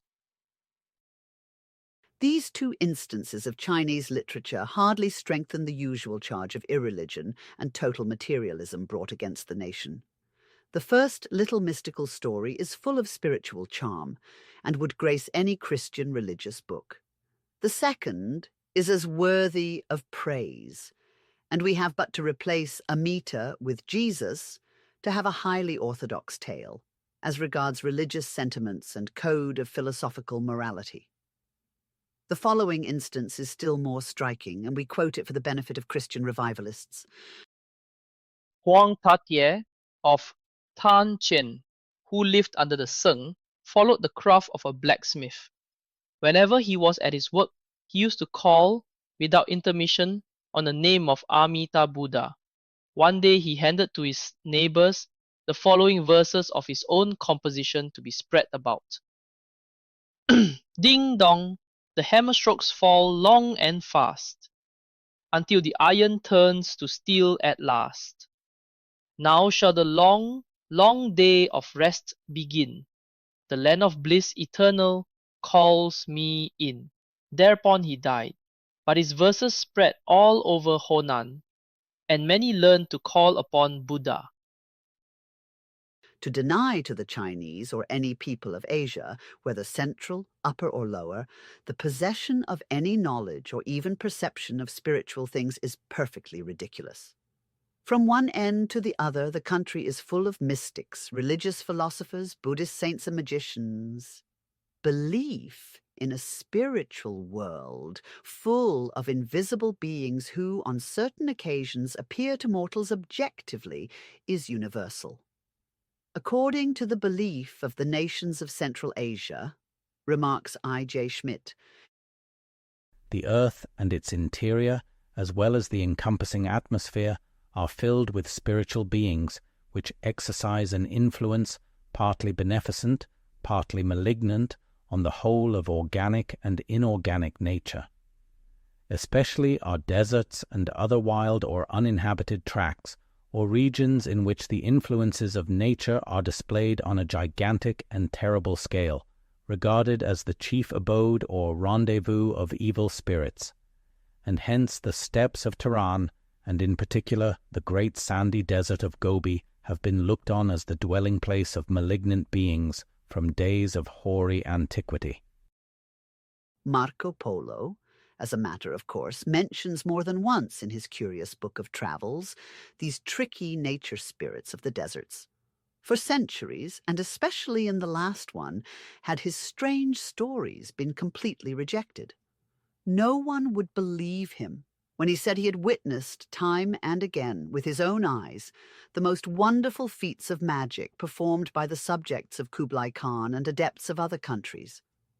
On his deathbed, Marco was strongly urged to retract his alleged falsehoods.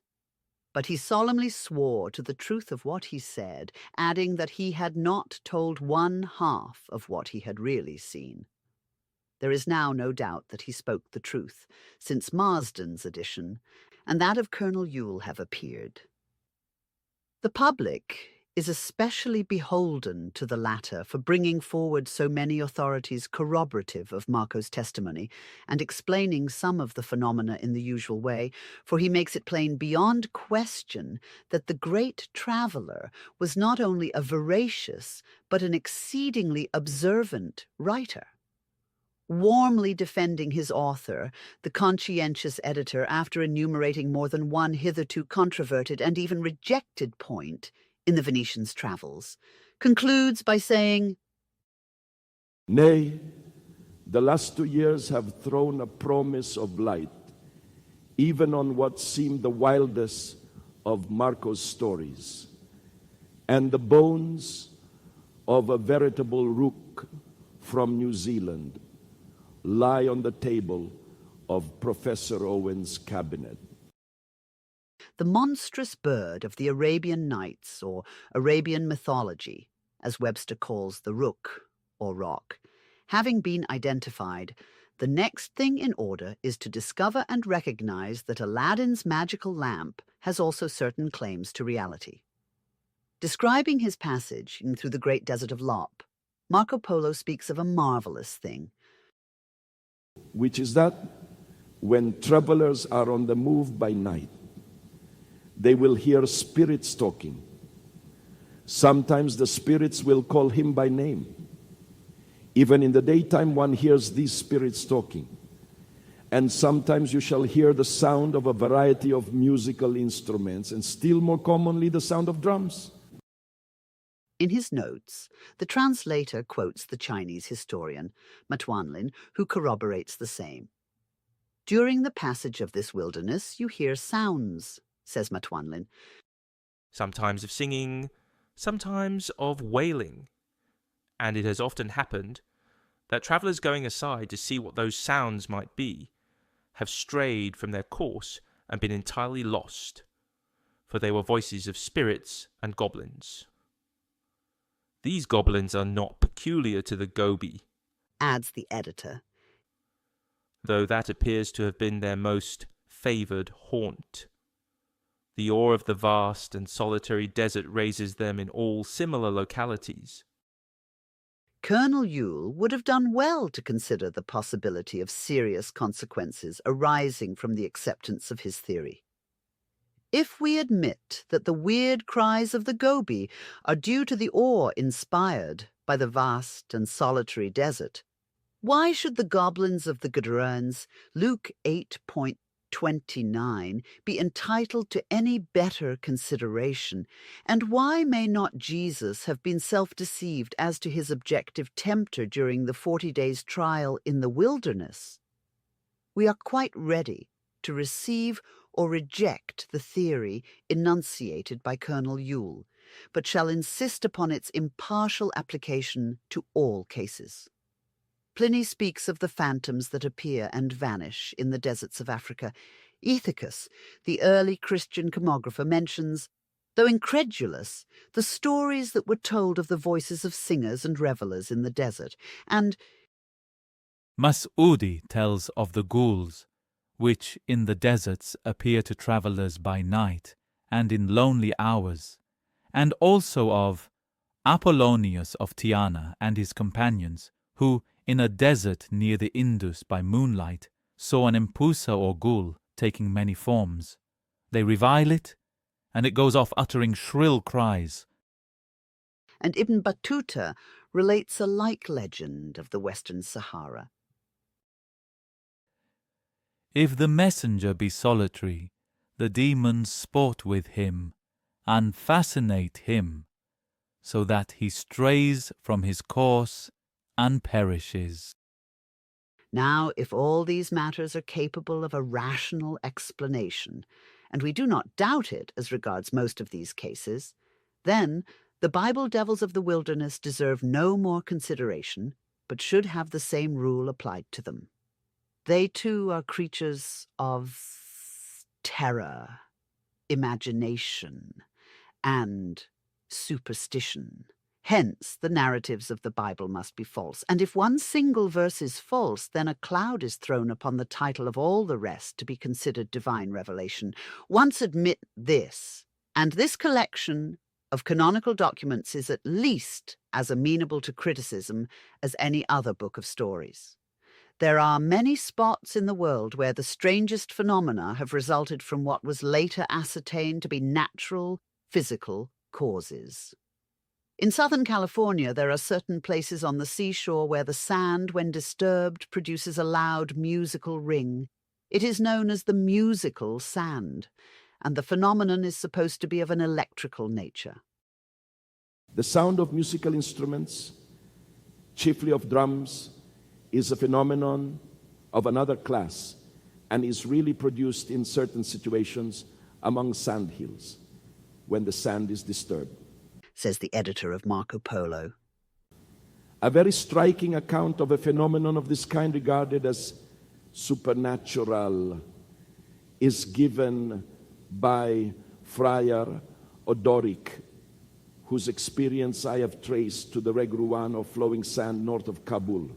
Besides this celebrated example, I have noted that equally well known one of the Jibal Nakits, or Hill of the Bell in the Sinai Desert, Jibal ul-Tabul, or Hill of the Drums. A Chinese narrative of the 10th century mentions the phenomenon as known near Quachao on the eastern border of the Lop Desert under the name of the Singing Sands. That all these are natural phenomena, no one can doubt. But what of the questions and answers plainly and audibly given and received? What of conversations held between certain travellers and the invisible spirits or unknown beings that sometimes appear to whole caravans in tangible form? If so many millions believe in the possibility that spirits may clothe themselves with material bodies behind the curtain of a medium and appear to the circle, why should they reject the same possibility for the elemental spirits of the deserts? This is the to be or not to be of Hamlet. If spirits can do all that spiritualists claim for them, why can they not appear equally to the traveller in the wildernesses and solitudes? A recent scientific article in a Russian journal attributes such spirit voices in the Great Gobi Desert to the echo A very reasonable explanation if it can only be demonstrated that these voices simply repeat what has been previously uttered by a living person. But when the superstitious traveler gets intelligent answers to his questions, this Gobi echo at once shows a very near relationship with the famous echo of the theatre pot Saint-Martin at Paris. "How do you do, sir?" shouts one of the actors in the play. "Very poorly, my son, thank you. I am getting old, very, very old," politely answers the echo. What incredulous merriment must the superstitious and absurd narratives of Marco Polo concerning the supernatural gifts of certain shark and wild beast charmers of India, whom he terms Abrayaman, have excited for long centuries. Describing the pearl fishery of Ceylon as it was in his time, he says that the merchants are obliged also to pay those men who charm the great fishes, to prevent them from injuring the divers whilst engaged in seeking pearls underwater. 1/20th part of all that they take. These fish charmers are termed Abrayaman, Brahman, and their charm holds good for that day only. For at night they dissolve the charm, so that the fishes can work mischief at their will. These Abrayaman know also how to charm beasts and birds and every living thing. And this is what we find in the explanatory notes of Colonel Yule in relation to this degrading Asiatic superstition. Marco's account of the pearl fishery is still substantially correct.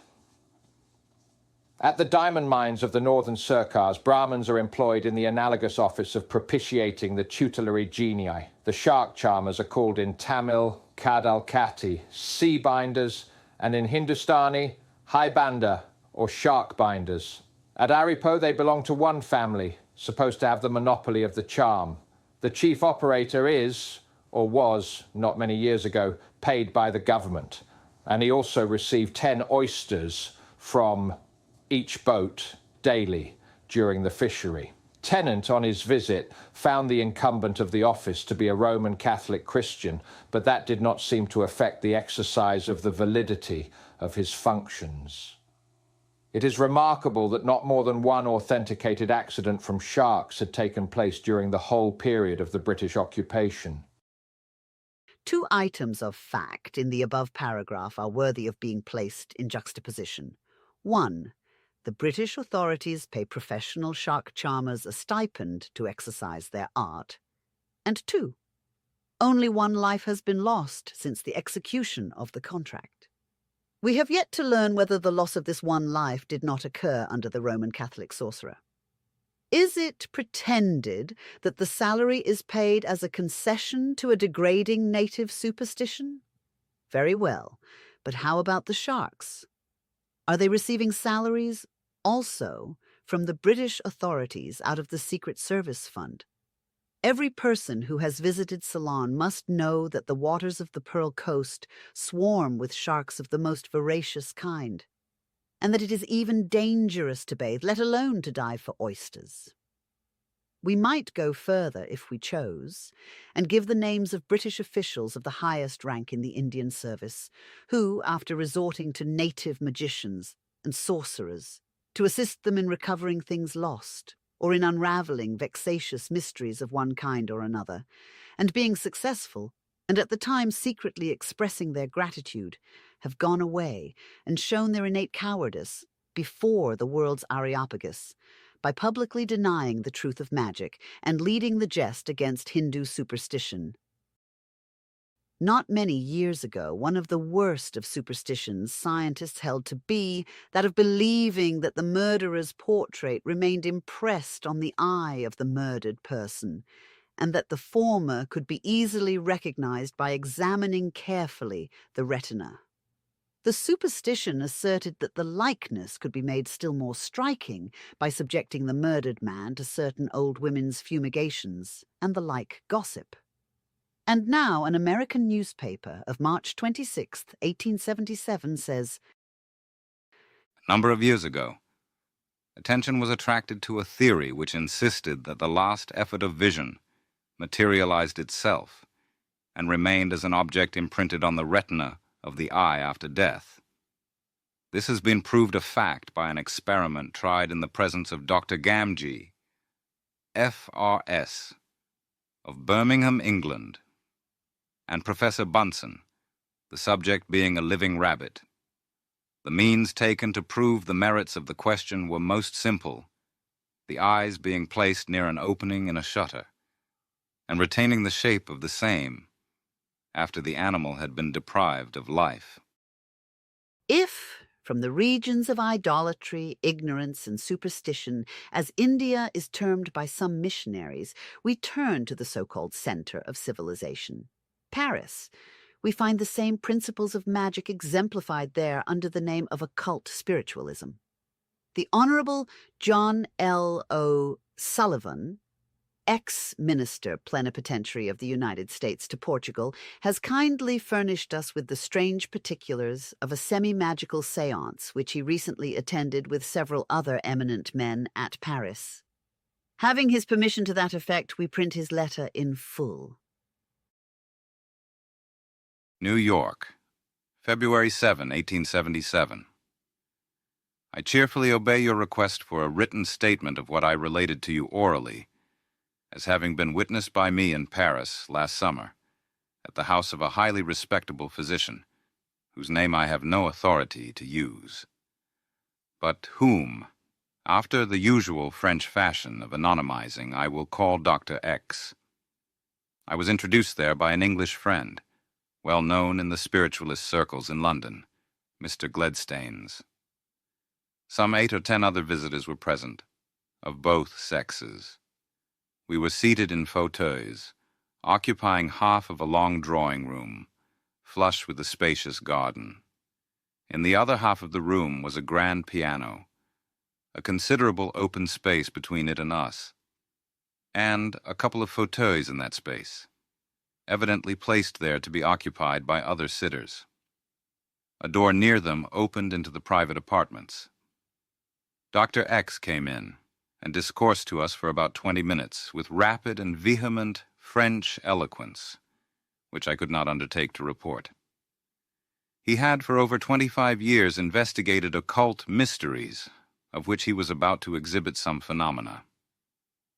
His object was to attract his brethren of the scientific world, but few or none of them came to see for themselves. He intended before long to publish a book. He presently led in 2 ladies, the younger one his wife, the other, whom I will call Madame Y, a medium or sensitive, with whom he had worked through all that period in the prosecution of these studies, and who had devoted and sacrificed her whole life to this work with him. Both these ladies had their eyes closed, apparently in trance. He stood them at the opposite ends of the long grand piano, which was shut, and directed them to put their hands upon it. Sounds soon began to issue from its chords, marching, galloping, drums, trumpets, rolling musketry, cannon cries and groans. In one word, a battle. This lasted, I should say, some 5 to 10 minutes. I should have mentioned that before the 2 mediums were brought in, I had written in pencil, on a small bit of paper, by direction of Mr. Gledstanes, who had been there before, the names of 3 objects to be known to myself alone, viz., some musical composer, deceased, a flower, and a cake. I chose Beethoven, a marguerite, daisy, and a kind of French cake called plombière, and rolled the paper into a pellet, which I kept in my hand, without letting even my friend know its contents. When the battle was over, he placed Madame Y in one of the 2 fauteuils, Madame X being seated, apart, at one side of the room, and I was asked to hand my folded, or rolled, paper to Madame Y. She held it, unopened, between her fingers, on her lap. She was dressed in white merino, flowing from her neck and gathered in at the waist, under a blaze of light from chandeliers on the right and left. After a while, she dropped the little roll of paper to the floor, and I picked it up. Dr. X then raised her to her feet and told her to make the evocation of the dead. He withdrew the fauteuils and placed in her hand a steel rod of about 4.5 or 5 feet in length, the top of which was surmounted with a short crosspiece, the Egyptian Tau. With this she traced a circle round herself as she stood of about 6 feet in diameter. She did not hold the crosspiece as a handle, but on the contrary, she held the rod at the opposite end. She presently handed it back to Dr. X. There she stood for some time, her hands hanging down and folded together in front of her, motionless, and with her eyes directed slightly upward toward one of the opposite corners of the long salon. Her lips presently began to move, with muttered sounds, which after a while became distinct in articulation, in short broken sentences or phrases, very much like the recitation of a litany. Certain words, seeming to be names, would recur from time to time. It sounded to me somewhat as I have heard Oriental languages sound. Her face was very earnest and mobile with expression, with sometimes a slight frown on the brow. I suppose it lasted about 15 or 20 minutes, amidst the motionless silence of all the company, as we gazed on the weird scene. Her utterance finally seemed to increase in vehemence and rapidity. At last, she stretched forth one arm toward the space on which her eyes had been fixed, and with a loud cry, almost a scream, she exclaimed, "Beethoven!" and fell backward, prostrate on the floor. Dr. X hastened to her, made eager magnetic passes about her face and neck, and propped up her head and shoulders on cushions. And there she lay like a person sick and suffering, occasionally moaning, turning restlessly, etc. I suppose a full half-hour then elapsed, during which she seemed to pass through all the phases of gradual death. This, I was told, was a reenacting of the death of Beethoven. It would be long to describe in detail, even if I could recall all. We watched as though assisting at a scene of real death. I will only say that her pulse ceased. No beating of the heart could be perceived. Her hands first, then her arms became cold, while warmth was still to be felt under her armpits. Even they at last became entirely cold. Her feet and legs became cold in the same manner, and they swelled astonishingly. The doctor invited us all to come and recognize these phenomena. The gasping breaths came at longer and longer intervals, and feebler and feebler. At last came the end. Her head fell sidewise. Her hands, which had been picking with the fingers about her dress, collapsed also. The doctor said, "She is now dead," and so it indeed seemed.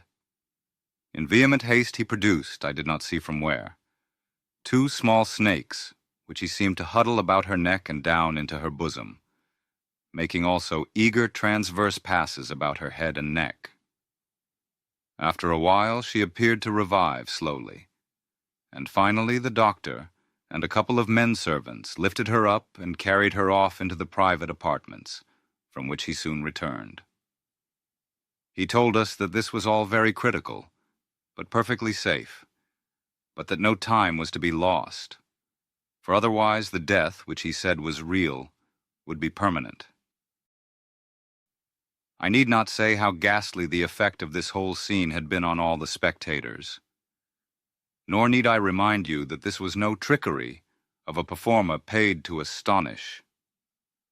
The scene passed in the elegant drawing-room of a respectable physician, to which access without introduction is impossible, while, outside of the phenomenal facts, 1,000 indescribable details of language, manner, expression, and action presented those minute guarantees of sincerity and earnestness, which carry conviction to those who witness, though it may be transmitted to those who only hear or read of them. After a time, Madame Y. returned, and was seated in one of the 2 fauteuils before mentioned, and I was invited to the other by her side. I had still in my hand the unopened pellet of paper containing the 3 words privately written by me, of which Beethoven had been the first. She sat for a few minutes with her open hands resting on her lap. They presently began to move restlessly about. "Ah, it burns, she said, and her features contracted with an expression of pain. In a few moments she raised one of them, and it contained a marguerite, the flower I had written as my second word. I received it from her, and after it had been examined by the rest of the company, I preserved it. Dr. X said it was of a species not known in that part of the country, an opinion in which he was certainly mistaken, as a few days afterwards I saw the same in the flower market of the Madeleine. Whether this flower was produced under her hands, or was simply an apport, as in the phenomenon we are familiar with in the experiences of spiritualism, I do not know. It was the one or the other, for she certainly did not have it as she sat there by my side, under a strong light, before it made its appearance. The flower was perfectly fresh in every one of its delicate petals. The 3rd word I had written on my bit of paper was the name of a cake. Plombieres. She presently began to go through the motions of eating, though no cake was visible, and asked me if I would not go with her to Plombieres, the name of the cake I had written. This might have been simply a case of mind-reading. After this followed a scene in which Madame X, the doctor's wife, was said, and seemed to be possessed by the spirit of Beethoven. The doctor addressed her as Monsieur Beethoven. She took no notice until he called the name aloud in her ear. She then responded with polite bows, etc. You may remember that Beethoven was extremely deaf. After some conversation, he begged her to play, and she seated herself at the piano and performed magnificently both some of his known music and some improvisations, which were generally recognized by the company, as in his style. I was told afterwards by a lady friend of Madame X that in her normal state she was a very ordinary amateur performer. After about half an hour spent in music and in dialogue in the character of Beethoven, to whom her face and expression, and her tumbled hair, seemed to acquire a strange resemblance, the doctor placed in her hands a sheet of paper and a crayon, and asked her to sketch the face of the person she saw before her. She produced very rapidly a profile sketch of a head and face resembling Beethoven's busts, though as a younger man, and she dashed off a rapid name under it, as though a signature. Beethoven. I have preserved the sketch, though how the handwriting may correspond with Beethoven's signature I cannot say. The hour was now late, and the company broke up, nor had I any time to interrogate Dr. X upon what we had thus witnessed. But I called on him with Mr. Gledstanes a few evenings afterwards. I found that he admitted the action of spirits, and was a spiritualist, but also a great deal more, having studied long and deeply into the occult mysteries of the Orient. So I understood him to convey, while he seemed to prefer to refer me to his book, which he would probably publish in the course of the present year. I observed a number of loose sheets on a table, all covered with Oriental characters unknown to me. The work of Madame Y in trance, as he said, in answer to an inquiry. He told us that in the scene I had witnessed, she became, i.e., as I presumed, was possessed by a priestess of one of the ancient Egyptian temples, and that the origin of it was this. A scientific friend of his had acquired in Egypt possession of the mummy of a priestess, and had given him some of the linen swathings with which the body was enveloped. And from the contact with this cloth of 2,000 or 3,000 years old, the devotion of her whole existence to this occult relation, and 20 years' seclusion from the world, his medium, as sensitive Madame Y, had become what I had seen. The language I had heard her speak was the sacred language of the temples in which she had been instructed. Not so much by inspiration, but very much as we now study languages, by dictation, written exercises, etc., being even chided and punished when she was dull or slow. He said that Jacaliot had heard her in a similar scene, and recognized sounds and words of the very oldest sacred language, as preserved in the temples of India, anterior, if I remember right, to the epoch of the Sanskrit, respecting the snakes he had employed in the hasty operation of restoring her to life, or rather perhaps arresting the last consummation of the process of death. He said there was a strange mystery in their relation to the phenomena of life and death. I understood that they were indispensable.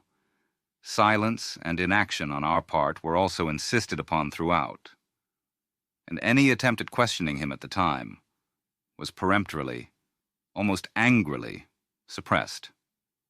We might come and talk afterward, or wait for the appearance of his book, but he alone seemed entitled to exercise the faculty of speech throughout all these performances, which he certainly did with great volubility, the while with all the eloquence and precision of diction of a Frenchman, combining scientific culture with vividness of imagination. I intended to return on some subsequent evening, but learned from Mr. Gledstanes that he had given them up for the present, disgusted with his ill success in getting his professional colleagues and men of science to come and witness what it was his object to show them. This is about as much as I can recall of this strange, weird evening, excepting some uninteresting details. I have given you the name and address of Dr. X, confidentially, because he would seem to have gone more or less far on the same path as you pursue in the studies of your Theosophical Society. Beyond that, I feel bound to keep it private, not having his authority to use it in any way, which might lead to publicity. Very respectfully, your friend and obedient servant, J.L. O'Sullivan. In this interesting case, simple spiritualism has transcended its routine and encroached upon the limits of magic. The features of mediumship are there, in the double life led by the sensitive Madame Y, in which she passes an existence totally distinct from the normal one, and by reason of the subordination of her individuality to a foreign will, becomes the permutation of a priestess of Egypt, and in the personation of the spirit of Beethoven, and in the unconscious and cataleptic state into which she falls.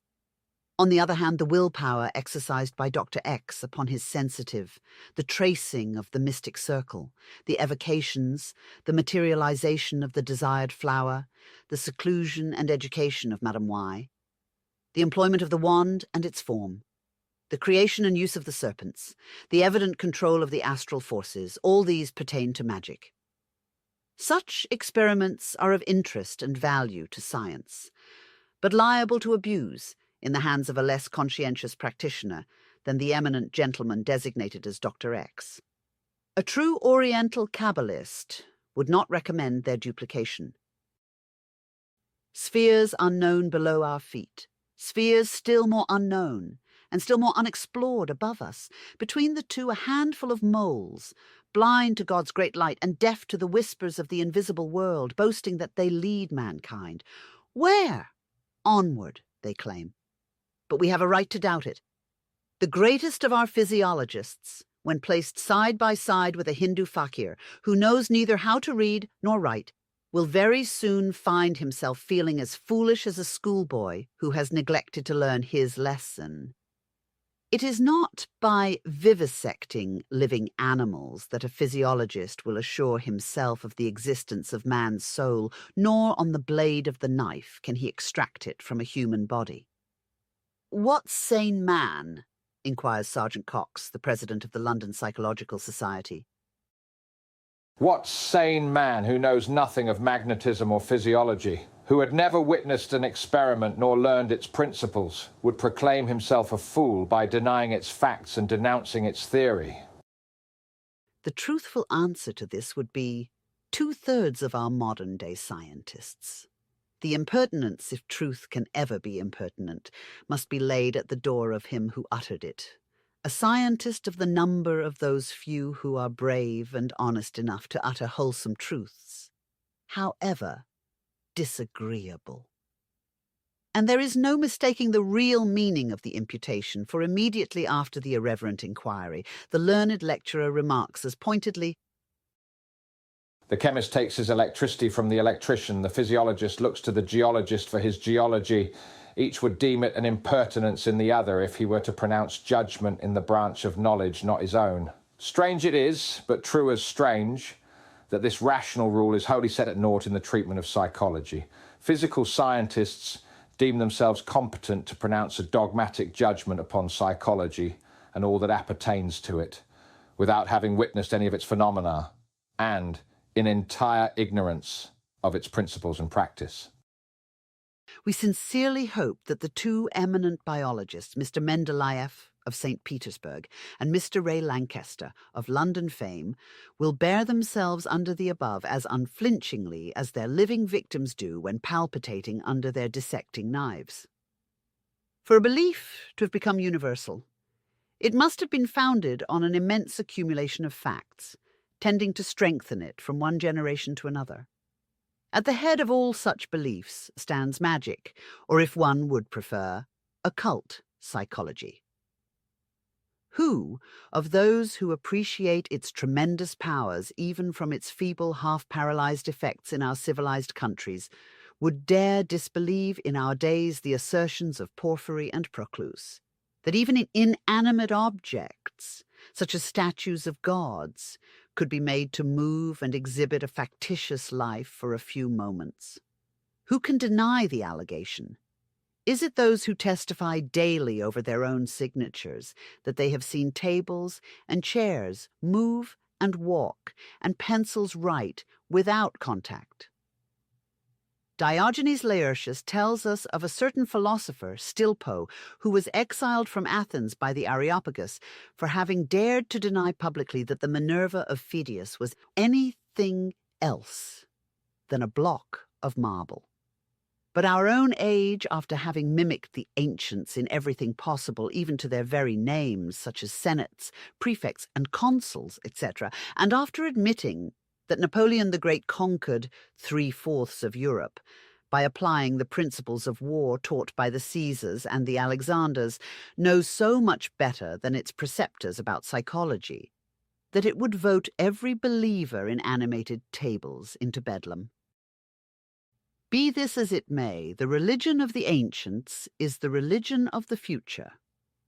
A few centuries more, and there will linger no sectarian beliefs in either of the great religions of humanity. Brahmanism and Buddhism, Christianity and Mahometanism will all disappear before the mighty rush of facts. I will pour out my spirit upon all flesh, writes the prophet Joel. Verily I say unto you, greater works than these shall you do, promises Jesus. But this can only come to pass when the world returns to the grand religion of the past, the knowledge of those majestic systems which preceded by far Brahmanism and even the primitive monotheism of the ancient Chaldeans.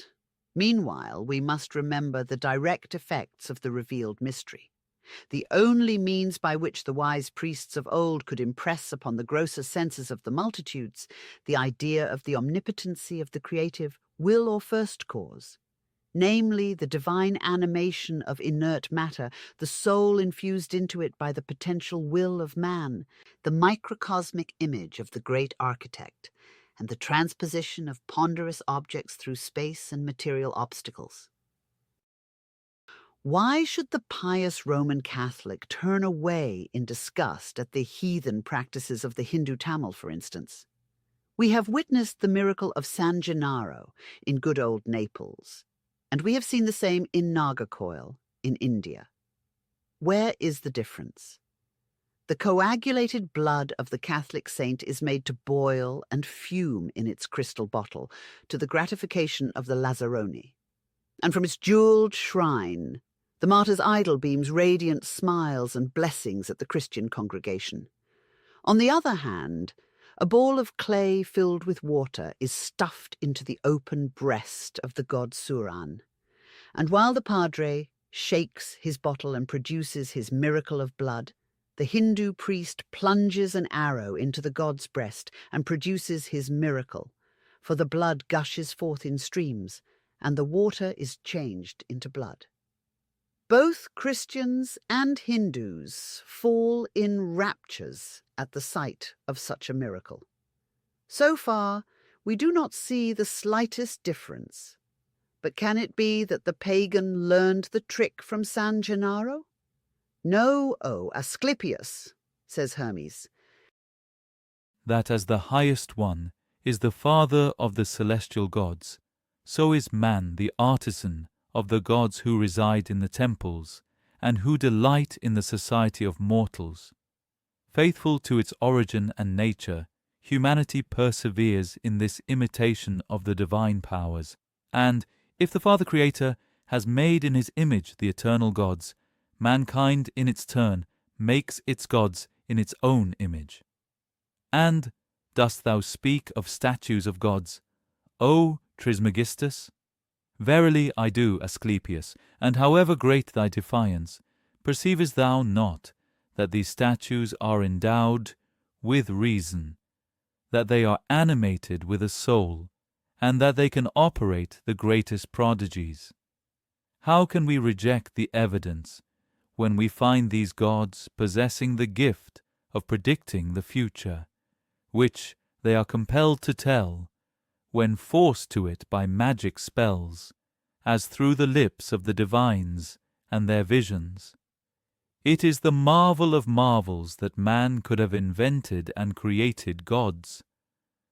True, the faith of our ancestors has erred, and in their pride they fell into error as to the precise essence of these gods. But they have still found out that art themselves. Powerless to create soul and spirit, they evoke the souls of angels and demons in order to introduce them into the consecrated statues, and so make them preside at their mysteries by communicating to idols their own faculty to do good as well as evil. It is not antiquity alone which is full of evidence that the statues and idols of the gods at times exhibited intelligence and locomotive powers.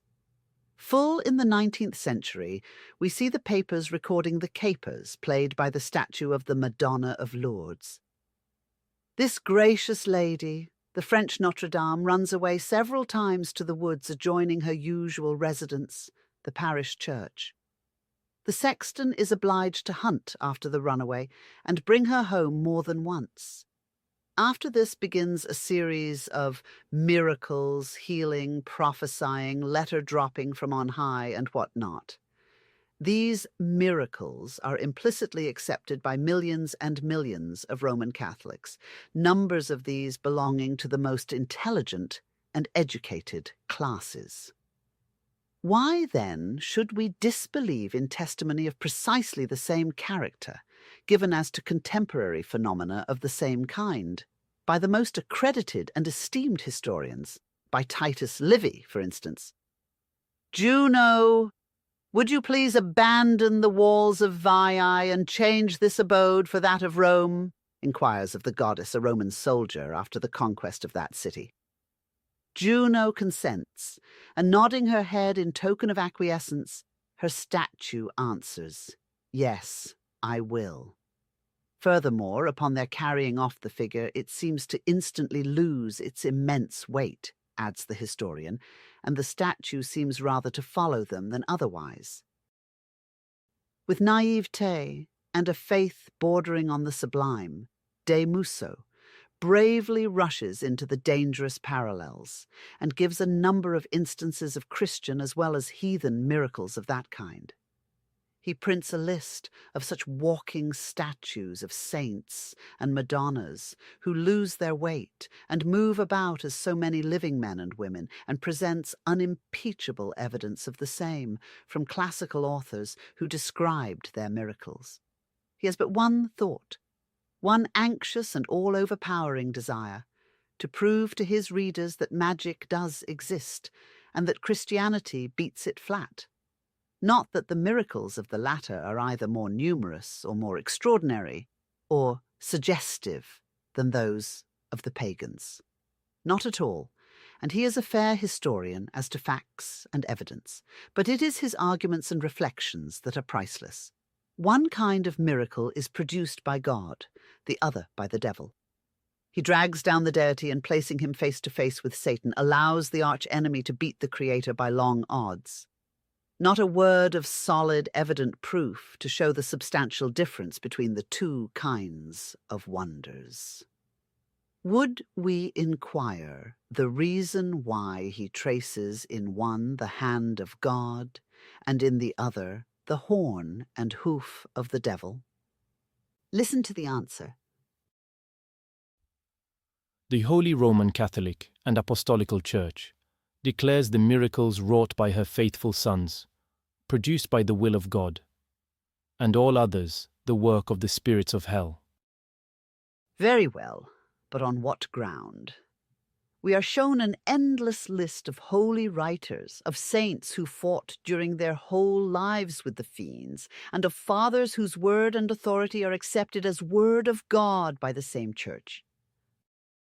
Your idols, your consecrated statues are the abode of demons, exclaims Saint Cyprian.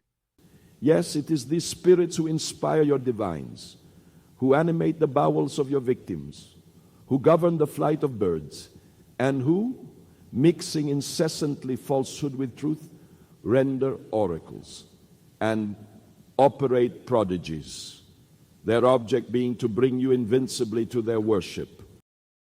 Fanaticism in religion, fanaticism in science, or fanaticism in any other question becomes a hobby and cannot but blind our senses.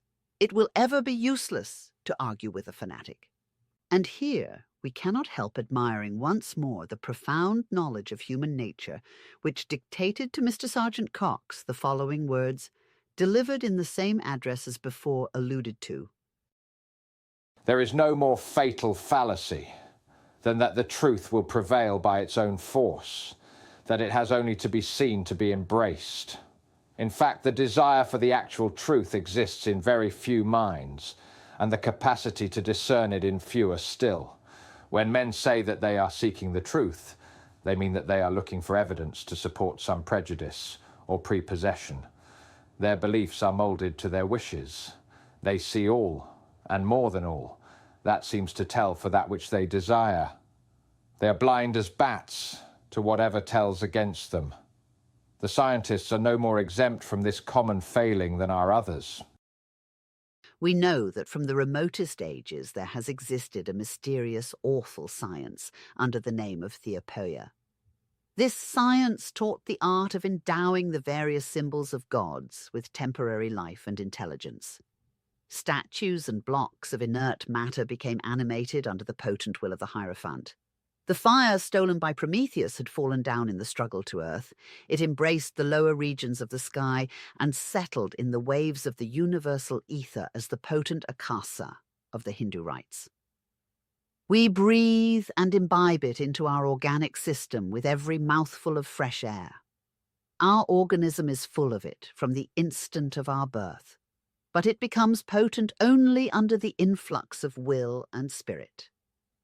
Left to itself, this life principle will blindly follow the laws of nature, and according to conditions, will produce health and an exuberance of life, or cause death and dissolution. But guided by the will of the adept, it becomes obedient. Its currents restore the equilibrium in organic bodies. They fill the waste and produce physical and psychological miracles well known to mesmerizers. Infused in inorganic and inert matter, they create an appearance of life, hence motion. If to that life an individual intelligence, a personality, is wanting, then the operator must either send his Sinleka, his own astral spirit, to animate it, or use his power over the region of nature spirits, to force one of them to infuse his entity into the marble, wood, or metal, or again, be helped by human spirits. But the latter, except the vicious earthbound class, will not infuse their essence into these inanimate objects. They leave the lower kinds to produce the similitude of life and animation, and only send their influence through the intervening spheres like a ray of divine light, when the so-called miracle is required for a good purpose. The condition, and this is a law in spiritual nature, is purity of motive, purity of the surrounding magnetic atmosphere, personal purity of the operator. Thus is it that a pagan miracle may be by far holier than a Christian one. Who that has seen the performance of the fakirs of southern India can doubt the existence of Theopoeia in ancient times? An inveterate skeptic, though more than anxious to attribute every phenomenon to jugglery, still finds himself compelled to testify to facts, and facts that are to be witnessed daily if one chooses. I dare not, he says, speaking of Chibchondor, a fakir of Jaffna Patnam, describe all the exercises which he performed. There are things one dares not say, even after having witnessed them, for fear of being charged with having been under an inexplicable hallucination.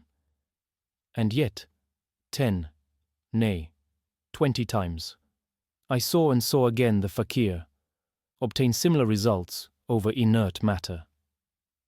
It was but child's play for our charmer to make the flame of candles, which had, by his directions, been placed in the remotest corners of the apartment, pale, and become extinguished at will, to cause the furniture to move, even the sofas on which we sat, the doors to open and shut repeatedly, and all this without quitting the mat upon which he sat on the floor.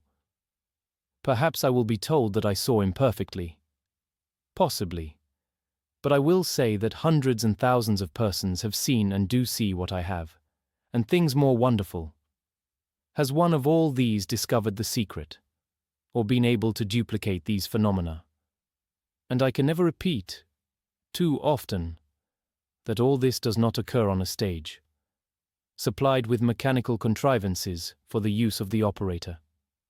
No, it is a beggar crouched, naked, on the floor, who thus sports with your intelligence, your senses, and all that which we have agreed among ourselves to style the immutable laws of nature, but which he appears to alter at will. Does he change its course? No, but he makes it act by using forces which are yet unknown to us, say the believers. However that may be, I have found myself 20 times at similar performances in company with the most distinguished men of British India, professors, physicians, officers. Not one of them but thus summarized his impressions upon quitting the drawing-room. This is something terrifying to human intelligence. Every time that I saw, repeated by a fakir, the experiment of reducing serpents to a cataleptic state, a condition in which these animals have all the rigidity of the dry branch of a tree, my thoughts have reverted to the biblical fable, which endows Moses and the priests of Pharaoh with the like power. Assuredly, the flesh of man, beast, and bird should be as easily endowed with magnetic life principle as the inert table of a modern medium. Either both wonders are possible and true, or both must fall to the ground, together with the miracles of apostolic days and those of the more modern popish church. As for vital proofs furnished to us in favor of such possibilities, we might name books enough to fill a whole library. If Sixtus V cited a formidable array of spirits attached to various talismans, was not his threat threat of excommunication for all those who practiced the art, uttered merely because he would have the knowledge of this secret confined within the precincts of the church? How would it do for his divine miracles to be studied and successfully reproduced by every man endowed with perseverance, a strong positive magnetic power, and an unflinching will? Recent events at Lourdes, of course supposing them to have been truthfully reported, prove that the secret is not wholly lost. And if there is no strong magician mesmerizer concealed under frock and surplice, then the statue of Notre Dame is moved by the same forces which move every magnetized table at a spiritual séance. And the nature of these intelligences, whether they belong to the classes of human elementary, or elemental spirits, depends on a variety of conditions. With one who knows anything of mesmerism, and at the same time of the charitable spirit of the Roman Catholic Church, it ought not to be difficult to comprehend that the incessant curses of the priests and monks, and the bitter anathemas so freely pronounced by Pius IX, himself a strong mesmerizer and believed to be a jettatore, evil eye, have drawn together legions of elementaries and elementals under the leadership of the disembodied Torquemadas. These are the angels who play pranks with the statue of the Queen of Heaven. Anyone who accepts the miracle and thinks otherwise blasphemes. Although it would seem as if we had already furnished sufficient proofs that modern science has little or no reason to boast of originality. Yet before closing this volume, we will adduce a few more to place the matter beyond doubt. We have but to recapitulate, as briefly as possible, the several claims to new philosophies and discoveries, the announcement of which has made the world open its eyes so wide within these last 2 centuries. We have pointed to the achievements in arts, sciences, and philosophy of the ancient Egyptians, Greeks, Chaldeans, and Assyrians. We will now quote from an author who has passed long years in India studying their philosophy. In the famous and recent work of Krishna et le Christ, we find the following tabulation. Philosophy. The ancient Hindus have created from the foundation the 2 systems of spiritualism and materialism, of metaphysical philosophy and of positive philosophy. The first taught in the Vedantic school, whose founder was Vyasa. The second taught in the Sankhya school, whose founder was Kapila. Astronomical science. They fixed the calendar, invented the zodiac, calculated the precession of the equinoxes, discovered the general laws of the movements, observed and predicted the eclipses. Mathematics. They invented the decimal system, algebra, the differential, integral, and infinitesimal calculi. They also discovered geometry and trigonometry, and in these 2 sciences they constructed and proved theorems which were only discovered in Europe as late as the 17th and 18th centuries. It was the Brahmins, in fact, who first deduced the superficial measure of a triangle from the calculation of its 3 sides, and calculate the relations of the circumference to the diameter. Furthermore, we must restore to them the square of the hypotenuse and the table so improperly called Pythagorean, which we find engraved on the Goparama of the majority of great pagodas. Physics. They established the principle which is still our own today, that the universe is a harmonious whole, subject to laws which may be determined by observation and experiment. They discovered hydrostatics, and the famous proposition that every body plunged in water loses of its own weight a weight equal to the volume which it displaces, is only a loan made by the Brahmins to the famous Greek architect Archimedes. The physicists of the pagodas calculated the velocity of light, fixed in a positive manner the laws which it follows in its reflection. And finally, it is beyond doubt, from the calculations of Surya Siddhanta, that they knew and calculated the force of steam. Chemistry.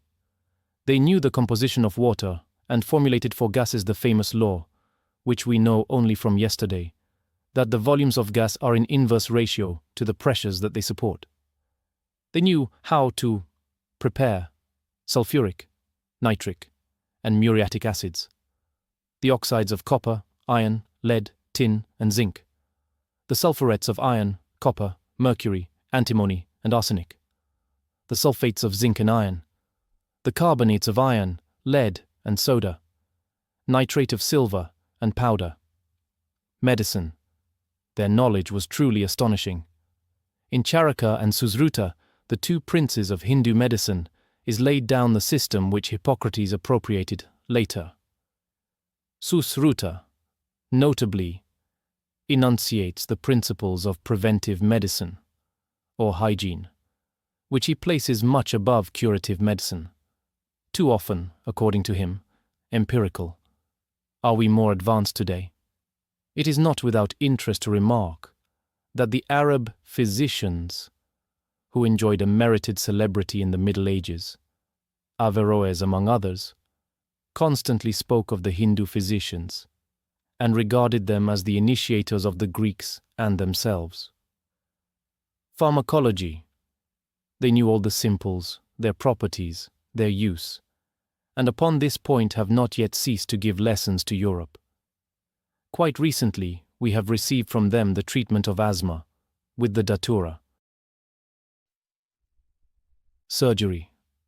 In this they are not less remarkable. They made the operation for the stone, succeeded admirably in the operation for cataract, and the extraction of the fetus, of which all the unusual or dangerous cases are described by Charaka with an extraordinary scientific accuracy. Grammar. They formed the most marvelous language in the world, the Sanskrit, which gave birth to the greater part of the idioms of the Orient and of Indo-European countries. Poetry. They have treated all the styles and shown themselves supreme masters in all. Sakuntala, Avrita, the Hindu Phaedra, Saranga, and 1,000 other dramas have their superiors neither in Sophocles nor Euripides, in Corneille nor Shakespeare. Their descriptive poetry has never been equalled. One must read, in the Megadata, the plaint of an exile, who implores a passing cloud to carry his remembrances to his cottage, his relatives and friends, whom he will never see more, to form an idea of the splendor to which this style has been carried in India. Their fables have been copied by all modern and ancient peoples, who have not even given themselves the trouble to color different, the subject of these little dramas. Music. They invented the gamut with its differences of tones and half-tones much before Guidarezzo. Here is the Hindu scale: sa, ri, ga, ma, pa, da, ni, sa. Architecture. They seem to have exhausted all that the genius of man is capable of conceiving. Domes, inexpressibly bold, tapering cupolas, minarets with marble lace, Gothic towers, Greek hemicycles, polychrome style.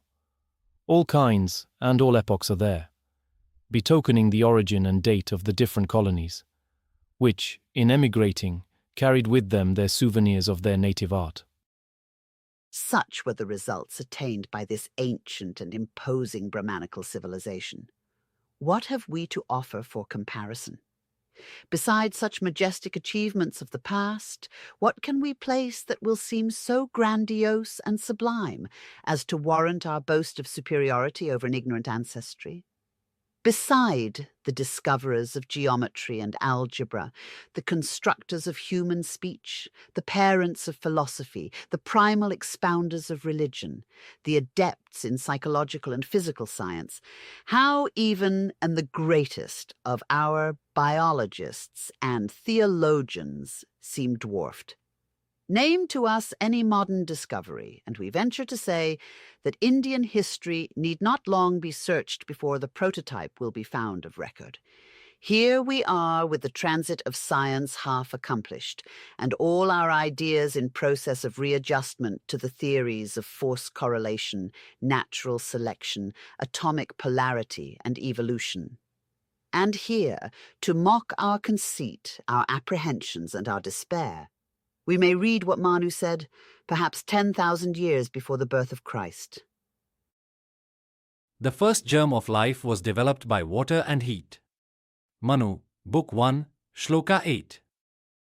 Water ascends toward the sky in vapors, from the sun it descends in rain, from the rain are born the plants, and from the plants, animals. Book 3, Shloka 76. Each being acquires the qualities of the one which immediately precedes it, in such a manner that the farther a being gets away from the primal atom of its series, the more he is possessed of qualities and perfections. Book 1, Shloka 20. Man will traverse the universe, gradually ascending, and passing through the rocks, the plants, the worms, insects, fish, serpents, tortoises, wild animals, cattle, and higher animals. Such is the inferior degree. Book 12, Shloka 42. These are the transformations declared, from the plant up to Brahma, which have to take place in his world. Book 1, Shloka 50. The Greek, says Jacoliot, is but the Sanskrit. Phidias and Praxiteles have studied in Asia the chef d'oeuvre of Daontia, Ramana, and Aryavasta. Plato disappears before Gemini and Vedavyasa, whom he literally copies. Aristotle is thrown into the shade by the Purva Mimamsa and the Uttara Mimamsa, in which one finds all the systems of philosophy which we are now occupied in re-editing. From the spiritualism of Socrates and his school, the skepticism of Picryl, Montaigne, and Kant, down to the positivism of Littre. Let those who doubt the exactness of the latter assertion read this phrase, extracted textually from the Uttara Mimamsa, or Vedanta of Vyasa, who lived at an epoch which the Brahmanical chronology fixes at 10,400 years before our era. We can only study phenomena, verify them, and hold them to be relatively true, but nothing in the universe, neither by perception, nor by induction, nor by the senses, nor by reasoning, being able to demonstrate the existence of a supreme cause, which could, at a fixed point of time, have given birth to the universe. Science has to discuss neither the possibility nor impossibility of this supreme cause. Thus gradually but surely will the whole of antiquity be vindicated. Truth will be carefully sifted from exaggeration. Much that is now considered fiction may yet be proved fact, and the facts and laws of modern science found to belong to the limbo of exploded myths. When, centuries before our era, the Hindu Brahmagupta affirmed that the starry sphere was immovable, and that the daily rising and setting of stars confirms the motion of the earth upon its axis. And when Aristarchus of Samos, born 267 years BC, and the Pythagorean philosopher Hicetas, the Syracusan, maintained the same, what was the credit given to their theories until the days of Copernicus and Galileo? And the system of these two princes of science, a system which has revolutionized the whole world, how long will it be allowed to remain as a complete and undisturbed whole? Have we not, at the present moment in Germany, a learned savant, a Professor Schöpfer, who in his public lectures at Berlin tries to demonstrate, 1, that the earth is immovable, 2, the sun is but a little bigger than it seems, and 3, that Tycho Brahe was perfectly right and Galileo perfectly wrong. And what was Tycho Brahe's theory? Why, that the earth stands immovable in the center of the universe, and that around it, as around its center, the whole of the celestial vault gravitates every 24 hours. And finally, that the sun and moon, apart from this motion, proceed on curved lines peculiar to themselves, while Mercury, with the rest of the planets, describes an epicycloid. We certainly have no intention to lose time, nor devote space to either combating or supporting this new theory, which suspiciously resembles the old ones of Aristotle and even the Venerable Bede. we will leave the learned army of modern academicians to wash their family linen among themselves, to use an expression of the great Napoleon. But we will, nevertheless, avail ourselves of such a good opportunity as this defection affords to demand once more of science her diploma or patents of infallibility. Alas, are these then the results of her boasted progress? It was hardly more than yesterday when, upon the strength of facts within our own observation, and corroborated by the testimony of a multitude of witnesses, we timidly ventured the assertion that tables, mediums, and Hindu fakirs were occasionally levitated. And when we added that, if such a phenomenon should happen but once in a century, without a visible mechanical cause, then that rising is a manifestation of a natural law of which our scientists are yet ignorant, we were called iconoclastic, and charged in our turn by the newspapers with ignorance of the law of gravitation. Iconoclastic or not, we never thought of charging science with denying the rotation of the earth on its axis or its revolution around the sun. Those 2 lamps, at least, in the beacon of the Academy, we thought would be kept trimmed and burning to the end of time. But lo, here comes a Berlin professor and crushes our last hopes that science should prove herself exact in some one particular. The cycle is truly at its lowest point, and a new era is begun. The earth stands still, and Joshua is vindicated. In days of old, in 1876, the world believed in centrifugal force, and the Newtonian theory, which explained the flattening of the poles by the rotatory motion of the earth around its axis, was orthodox. Upon this hypothesis, the greater portion of the globular mass was believed to gravitate toward the equator, and in its turn, the centrifugal force, acting on the mass with its mightiest power, forced this mass to concentrate itself on the equator. Thus is it that the credulous scientists believed the earth to rotate around its axis.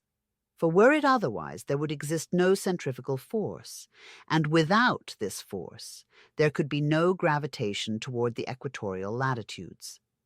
It has been one of the accepted proofs of the rotation of the earth, and it is this deduction, with several others, that the Berlin professor declares that, in common with many other scientists, he rejects. Is this not ridiculous, gentlemen, he concludes, that we, confiding in what we were taught at school, have accepted the rotation of the earth around its axis as a fact fully demonstrated, while there is nothing at all to prove it, and it cannot be demonstrated? Is it not cause of astonishment that the scientists of the whole educated world, commencing with Copernicus and Kepler, should have begun by accepting such a movement of our planet, and then 3.5 centuries later be searching for such proofs? But alas, though we search, we find none, as was to be expected. All is vain. And thus it is that at one stroke the world loses its rotation, and the universe is bereaved of its guardians and protectors, the centrifugal and centripetal forces. Nay, ether itself, blown out of space, is but a fallacy, a myth born of a bad habit of using empty words. The sun is a pretender to dimensions to which it was never entitled. The stars are twinkling dots, and were so expressly disposed at considerable distances from one another by the Creator of the universe, probably with the intention that they should simultaneously illumine the vast spaces on the face of our globe, says Dr. Schopfer. And is it so that even 3 centuries and a half have not sufficed the men of exact science to construct one theory that not a single university professor would dare challenge? If astronomy, the one science built on the adamantine foundation of mathematics, the one of all others deemed as infallible and unassailable as truth itself, can be thus irreverently indicted for false pretenses, what have we gained by cheapening Plato to the profit of the Babonets? How then do they venture to flout at the humblest observer who, being both honest and intelligent, may say he has seen a mediumistic or magical phenomenon. And how dare they prescribe the limits of philosophical inquiry, to pass beyond which is not lawful? And these quarrelling hypothesists still arraign as ignorant and superstitious those giant intellects of the past, who handled natural forces like world-building titans and raised mortality to an eminence where it allied itself with the gods. Strange fate of a century boasting to have elevated exact science to its apex of fame, and now invited to go back and begin its ABC of learning again. Recapitulating the evidence contained in this work, if we begin with the archaic and unknown ages of the Hermetic Pomander, and come down to 1876, we find that one universal belief in magic has run through all these centuries. We have presented the ideas of Trismegistus in his dialogue with Asclepius, and without mentioning the 1,001 proofs of the prevalence of this belief in the first centuries of Christianity, to achieve our purpose, we have but to quote from an ancient and a modern author. The first will be the great philosopher Porphyry, who, several thousand years after the days of Hermes, remarks in relation to the prevailing skepticism of his century the following. We need not be amazed in seeing the vulgar masses, the many, perceive in statues merely stone and wood. Thus it is generally with those who, ignorant in letters, find naught in style covered with inscriptions but stone, and in written books naught but the tissue of the papyrus. And 1,500 years later, we see Mr. Sergeant Cox in stating the case of the shameful prosecution of a medium by just such a blind materialist, thus expressing his ideas. Whether the medium is guilty or guiltless, certain it is that the trial has had the unlooked-for effect of directing the attention of the whole public to the fact that the phenomena are asserted to exist, and by a great number of competent investigators are declared to be true, and of the reality of which every person may, if he pleases, satisfy himself by actual inspection, thus sweeping away, thus and forever, the dark and debasing doctrines of the materialists. Still, in harmony with Porphyry and other theurgists, who affirmed the different natures of the manifesting spirits and the personal spirit or will of man, Mr. Sergeant Cox adds, without committing himself any further to a personal decision. True, there are differences of opinions, and perhaps ever will be, as to the sources of the power that is exhibited in these phenomena, but whether they are the product of the psychic force of the circle, or if spirits of the dead be the agents, as others say, or elemental spirits, whatever it may be as asserted by a third party, this fact at least is established, that man is not wholly material, that the mechanism of man is moved and directed by some non-material, that is, some non-molecular structure, which possesses not merely intelligence, but can exercise also a force upon matter, that something to which, for lack of a better title, we have given the name of soul.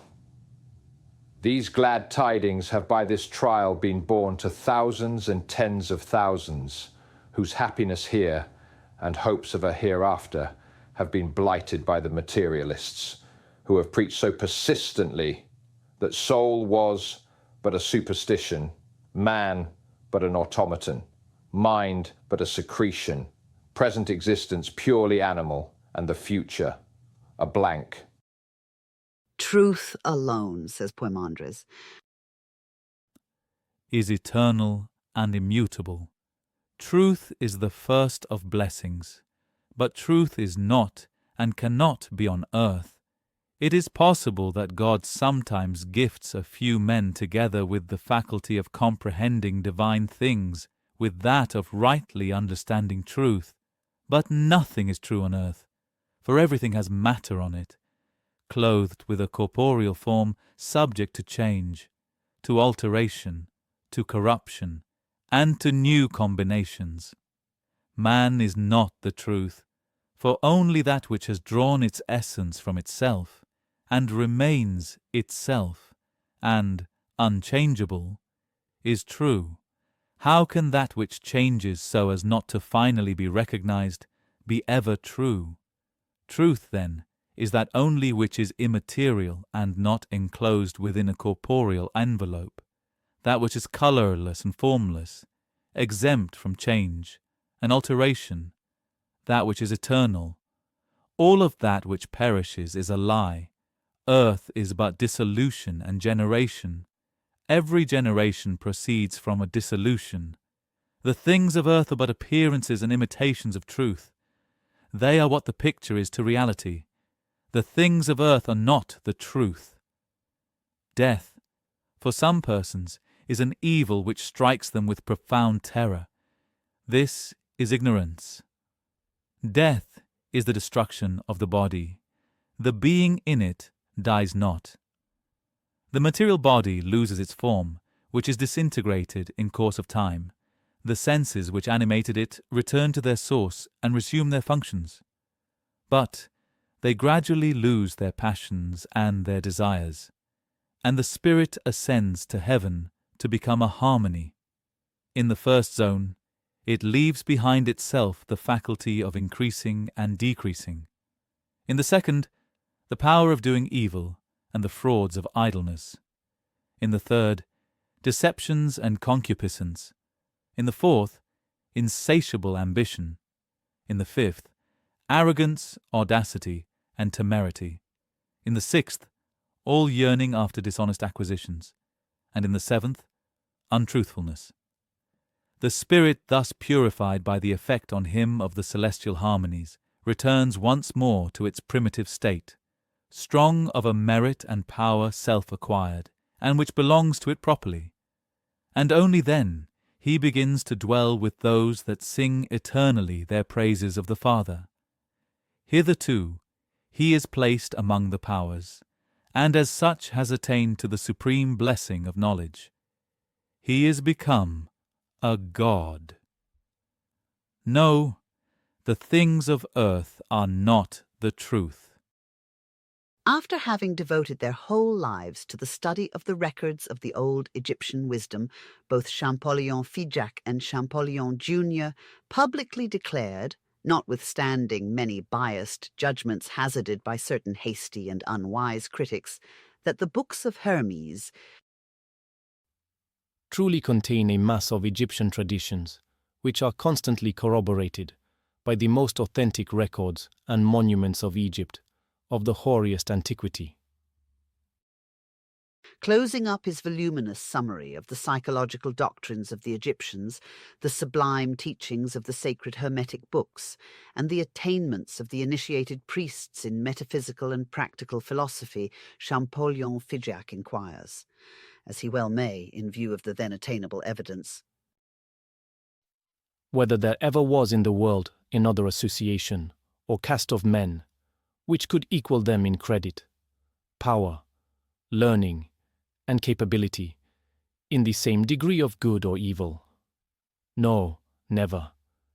And this caste was subsequently cursed and stigmatized only by those who, under I know not what kind of modern influences, have considered it as the enemy of men and science. At the time when Champollion wrote these words, Sanskrit was, we may say, almost an unknown tongue for science. But little in the way of a parallel could have been drawn between the respective merits of the Brahmins and the Egyptian philosophers. Since then, however, it has been discovered that the very same ideas, expressed in almost identical language, may be read in the Buddhistic and Brahmanical literature. This very philosophy of the unreality of mundane things and the illusion of the senses, whose whole substance has been plagiarized in our own times by the German metaphysicians, forms the groundwork of Kapila's and Vyasa's philosophies, and may be found in Gautama Buddha's enunciation of the Four Truths, the cardinal dogmas of his doctrine. Pimander's expression, "he is become a god," is epitomized in the one word nirvana, which our learned Orientalists most incorrectly consider as the synonym of annihilation.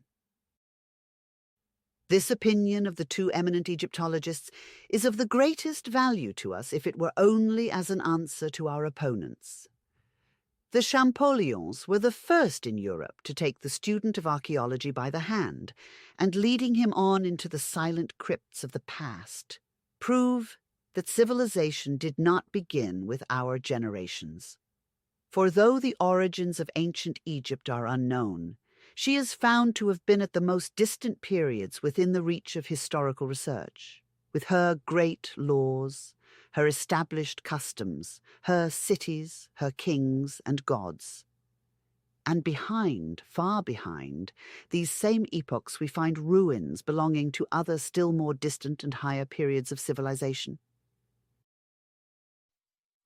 At Thebes, portions of ruined buildings allow us to recognize remnants of still anterior structures, the materials of which had served for the erection of the very edifices which have now existed for 36 centuries. Everything told us by Herodotus and the Egyptian priests is found to be exact, and has been corroborated by modern scientists. Adds Champollion.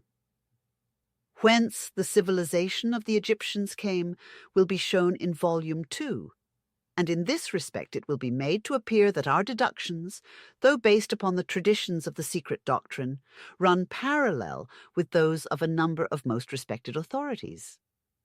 There's a passage in a well-known Hindu work which may well be recalled in this connection. Under the reign of Visvamitra, first king of the dynasty of Somavanga, in consequence of a battle which lasted 5 days, Manuvina, heir of the ancient kings, being abandoned by the Brahmins, emigrated with all his companions, passing through Arya and the countries of Barya, till he came to the shores of Masra. History of India by Kolauka Bhatta. Unquestionably, this Manuvina and Menes, the first Egyptian king, are identical.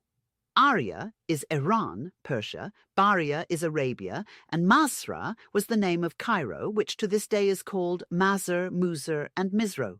Phoenician history names Mazar as one of the ancestors of Hermes.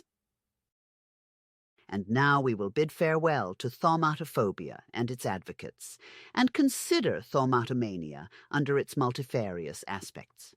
In Volume 2, we intend to review the miracles of paganism and weigh the evidence in their favor in the same scales with Christian theology. There's a conflict not merely impending, but already begun between science and theology, on the one hand, and spirit and its hoary science, magic, on the other. Something of the possibilities of the latter have already been displayed, but more is to come. The petty, mean world, for whose approving nod scientists and magistrates, priests and Christians compete, have begun their latter-day crusade by sentencing in the same year 2 innocent men, one in France, the other in London, in defiance of law and justice. Like the apostle of circumcision, they are ever ready to thrice deny an unpopular connection for fear of ostracism by their own fellows. The psychomantics and the psychophobists must soon meet in fierce conflict. The anxiety to have their phenomena investigated and supported by scientific authorities has given place with the former to a frigid indifference.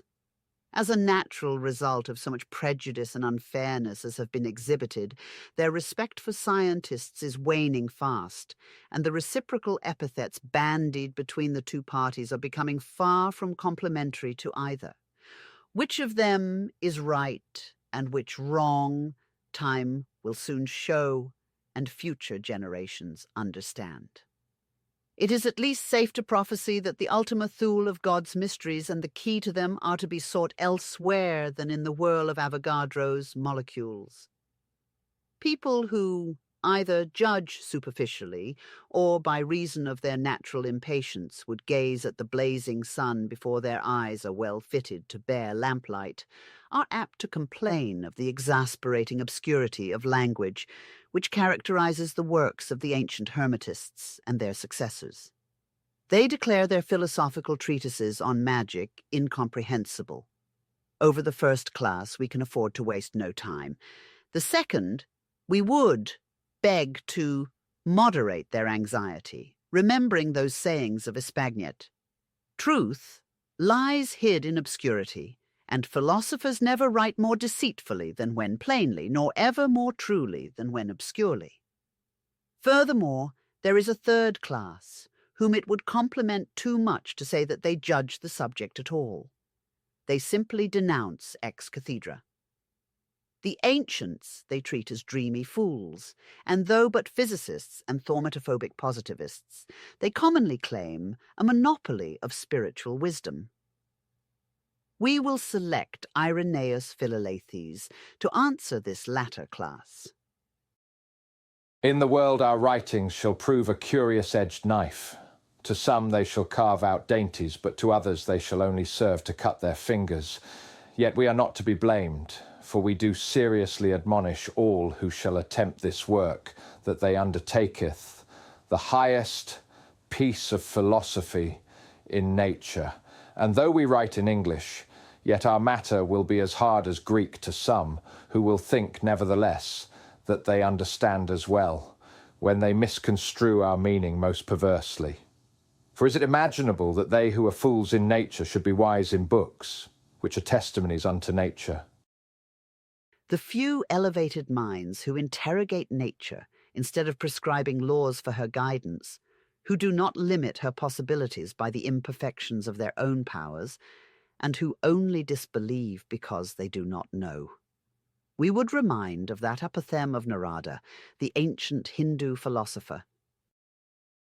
Never utter these words. I do not know this, therefore it is false. One must study to know to understand, understand to judge.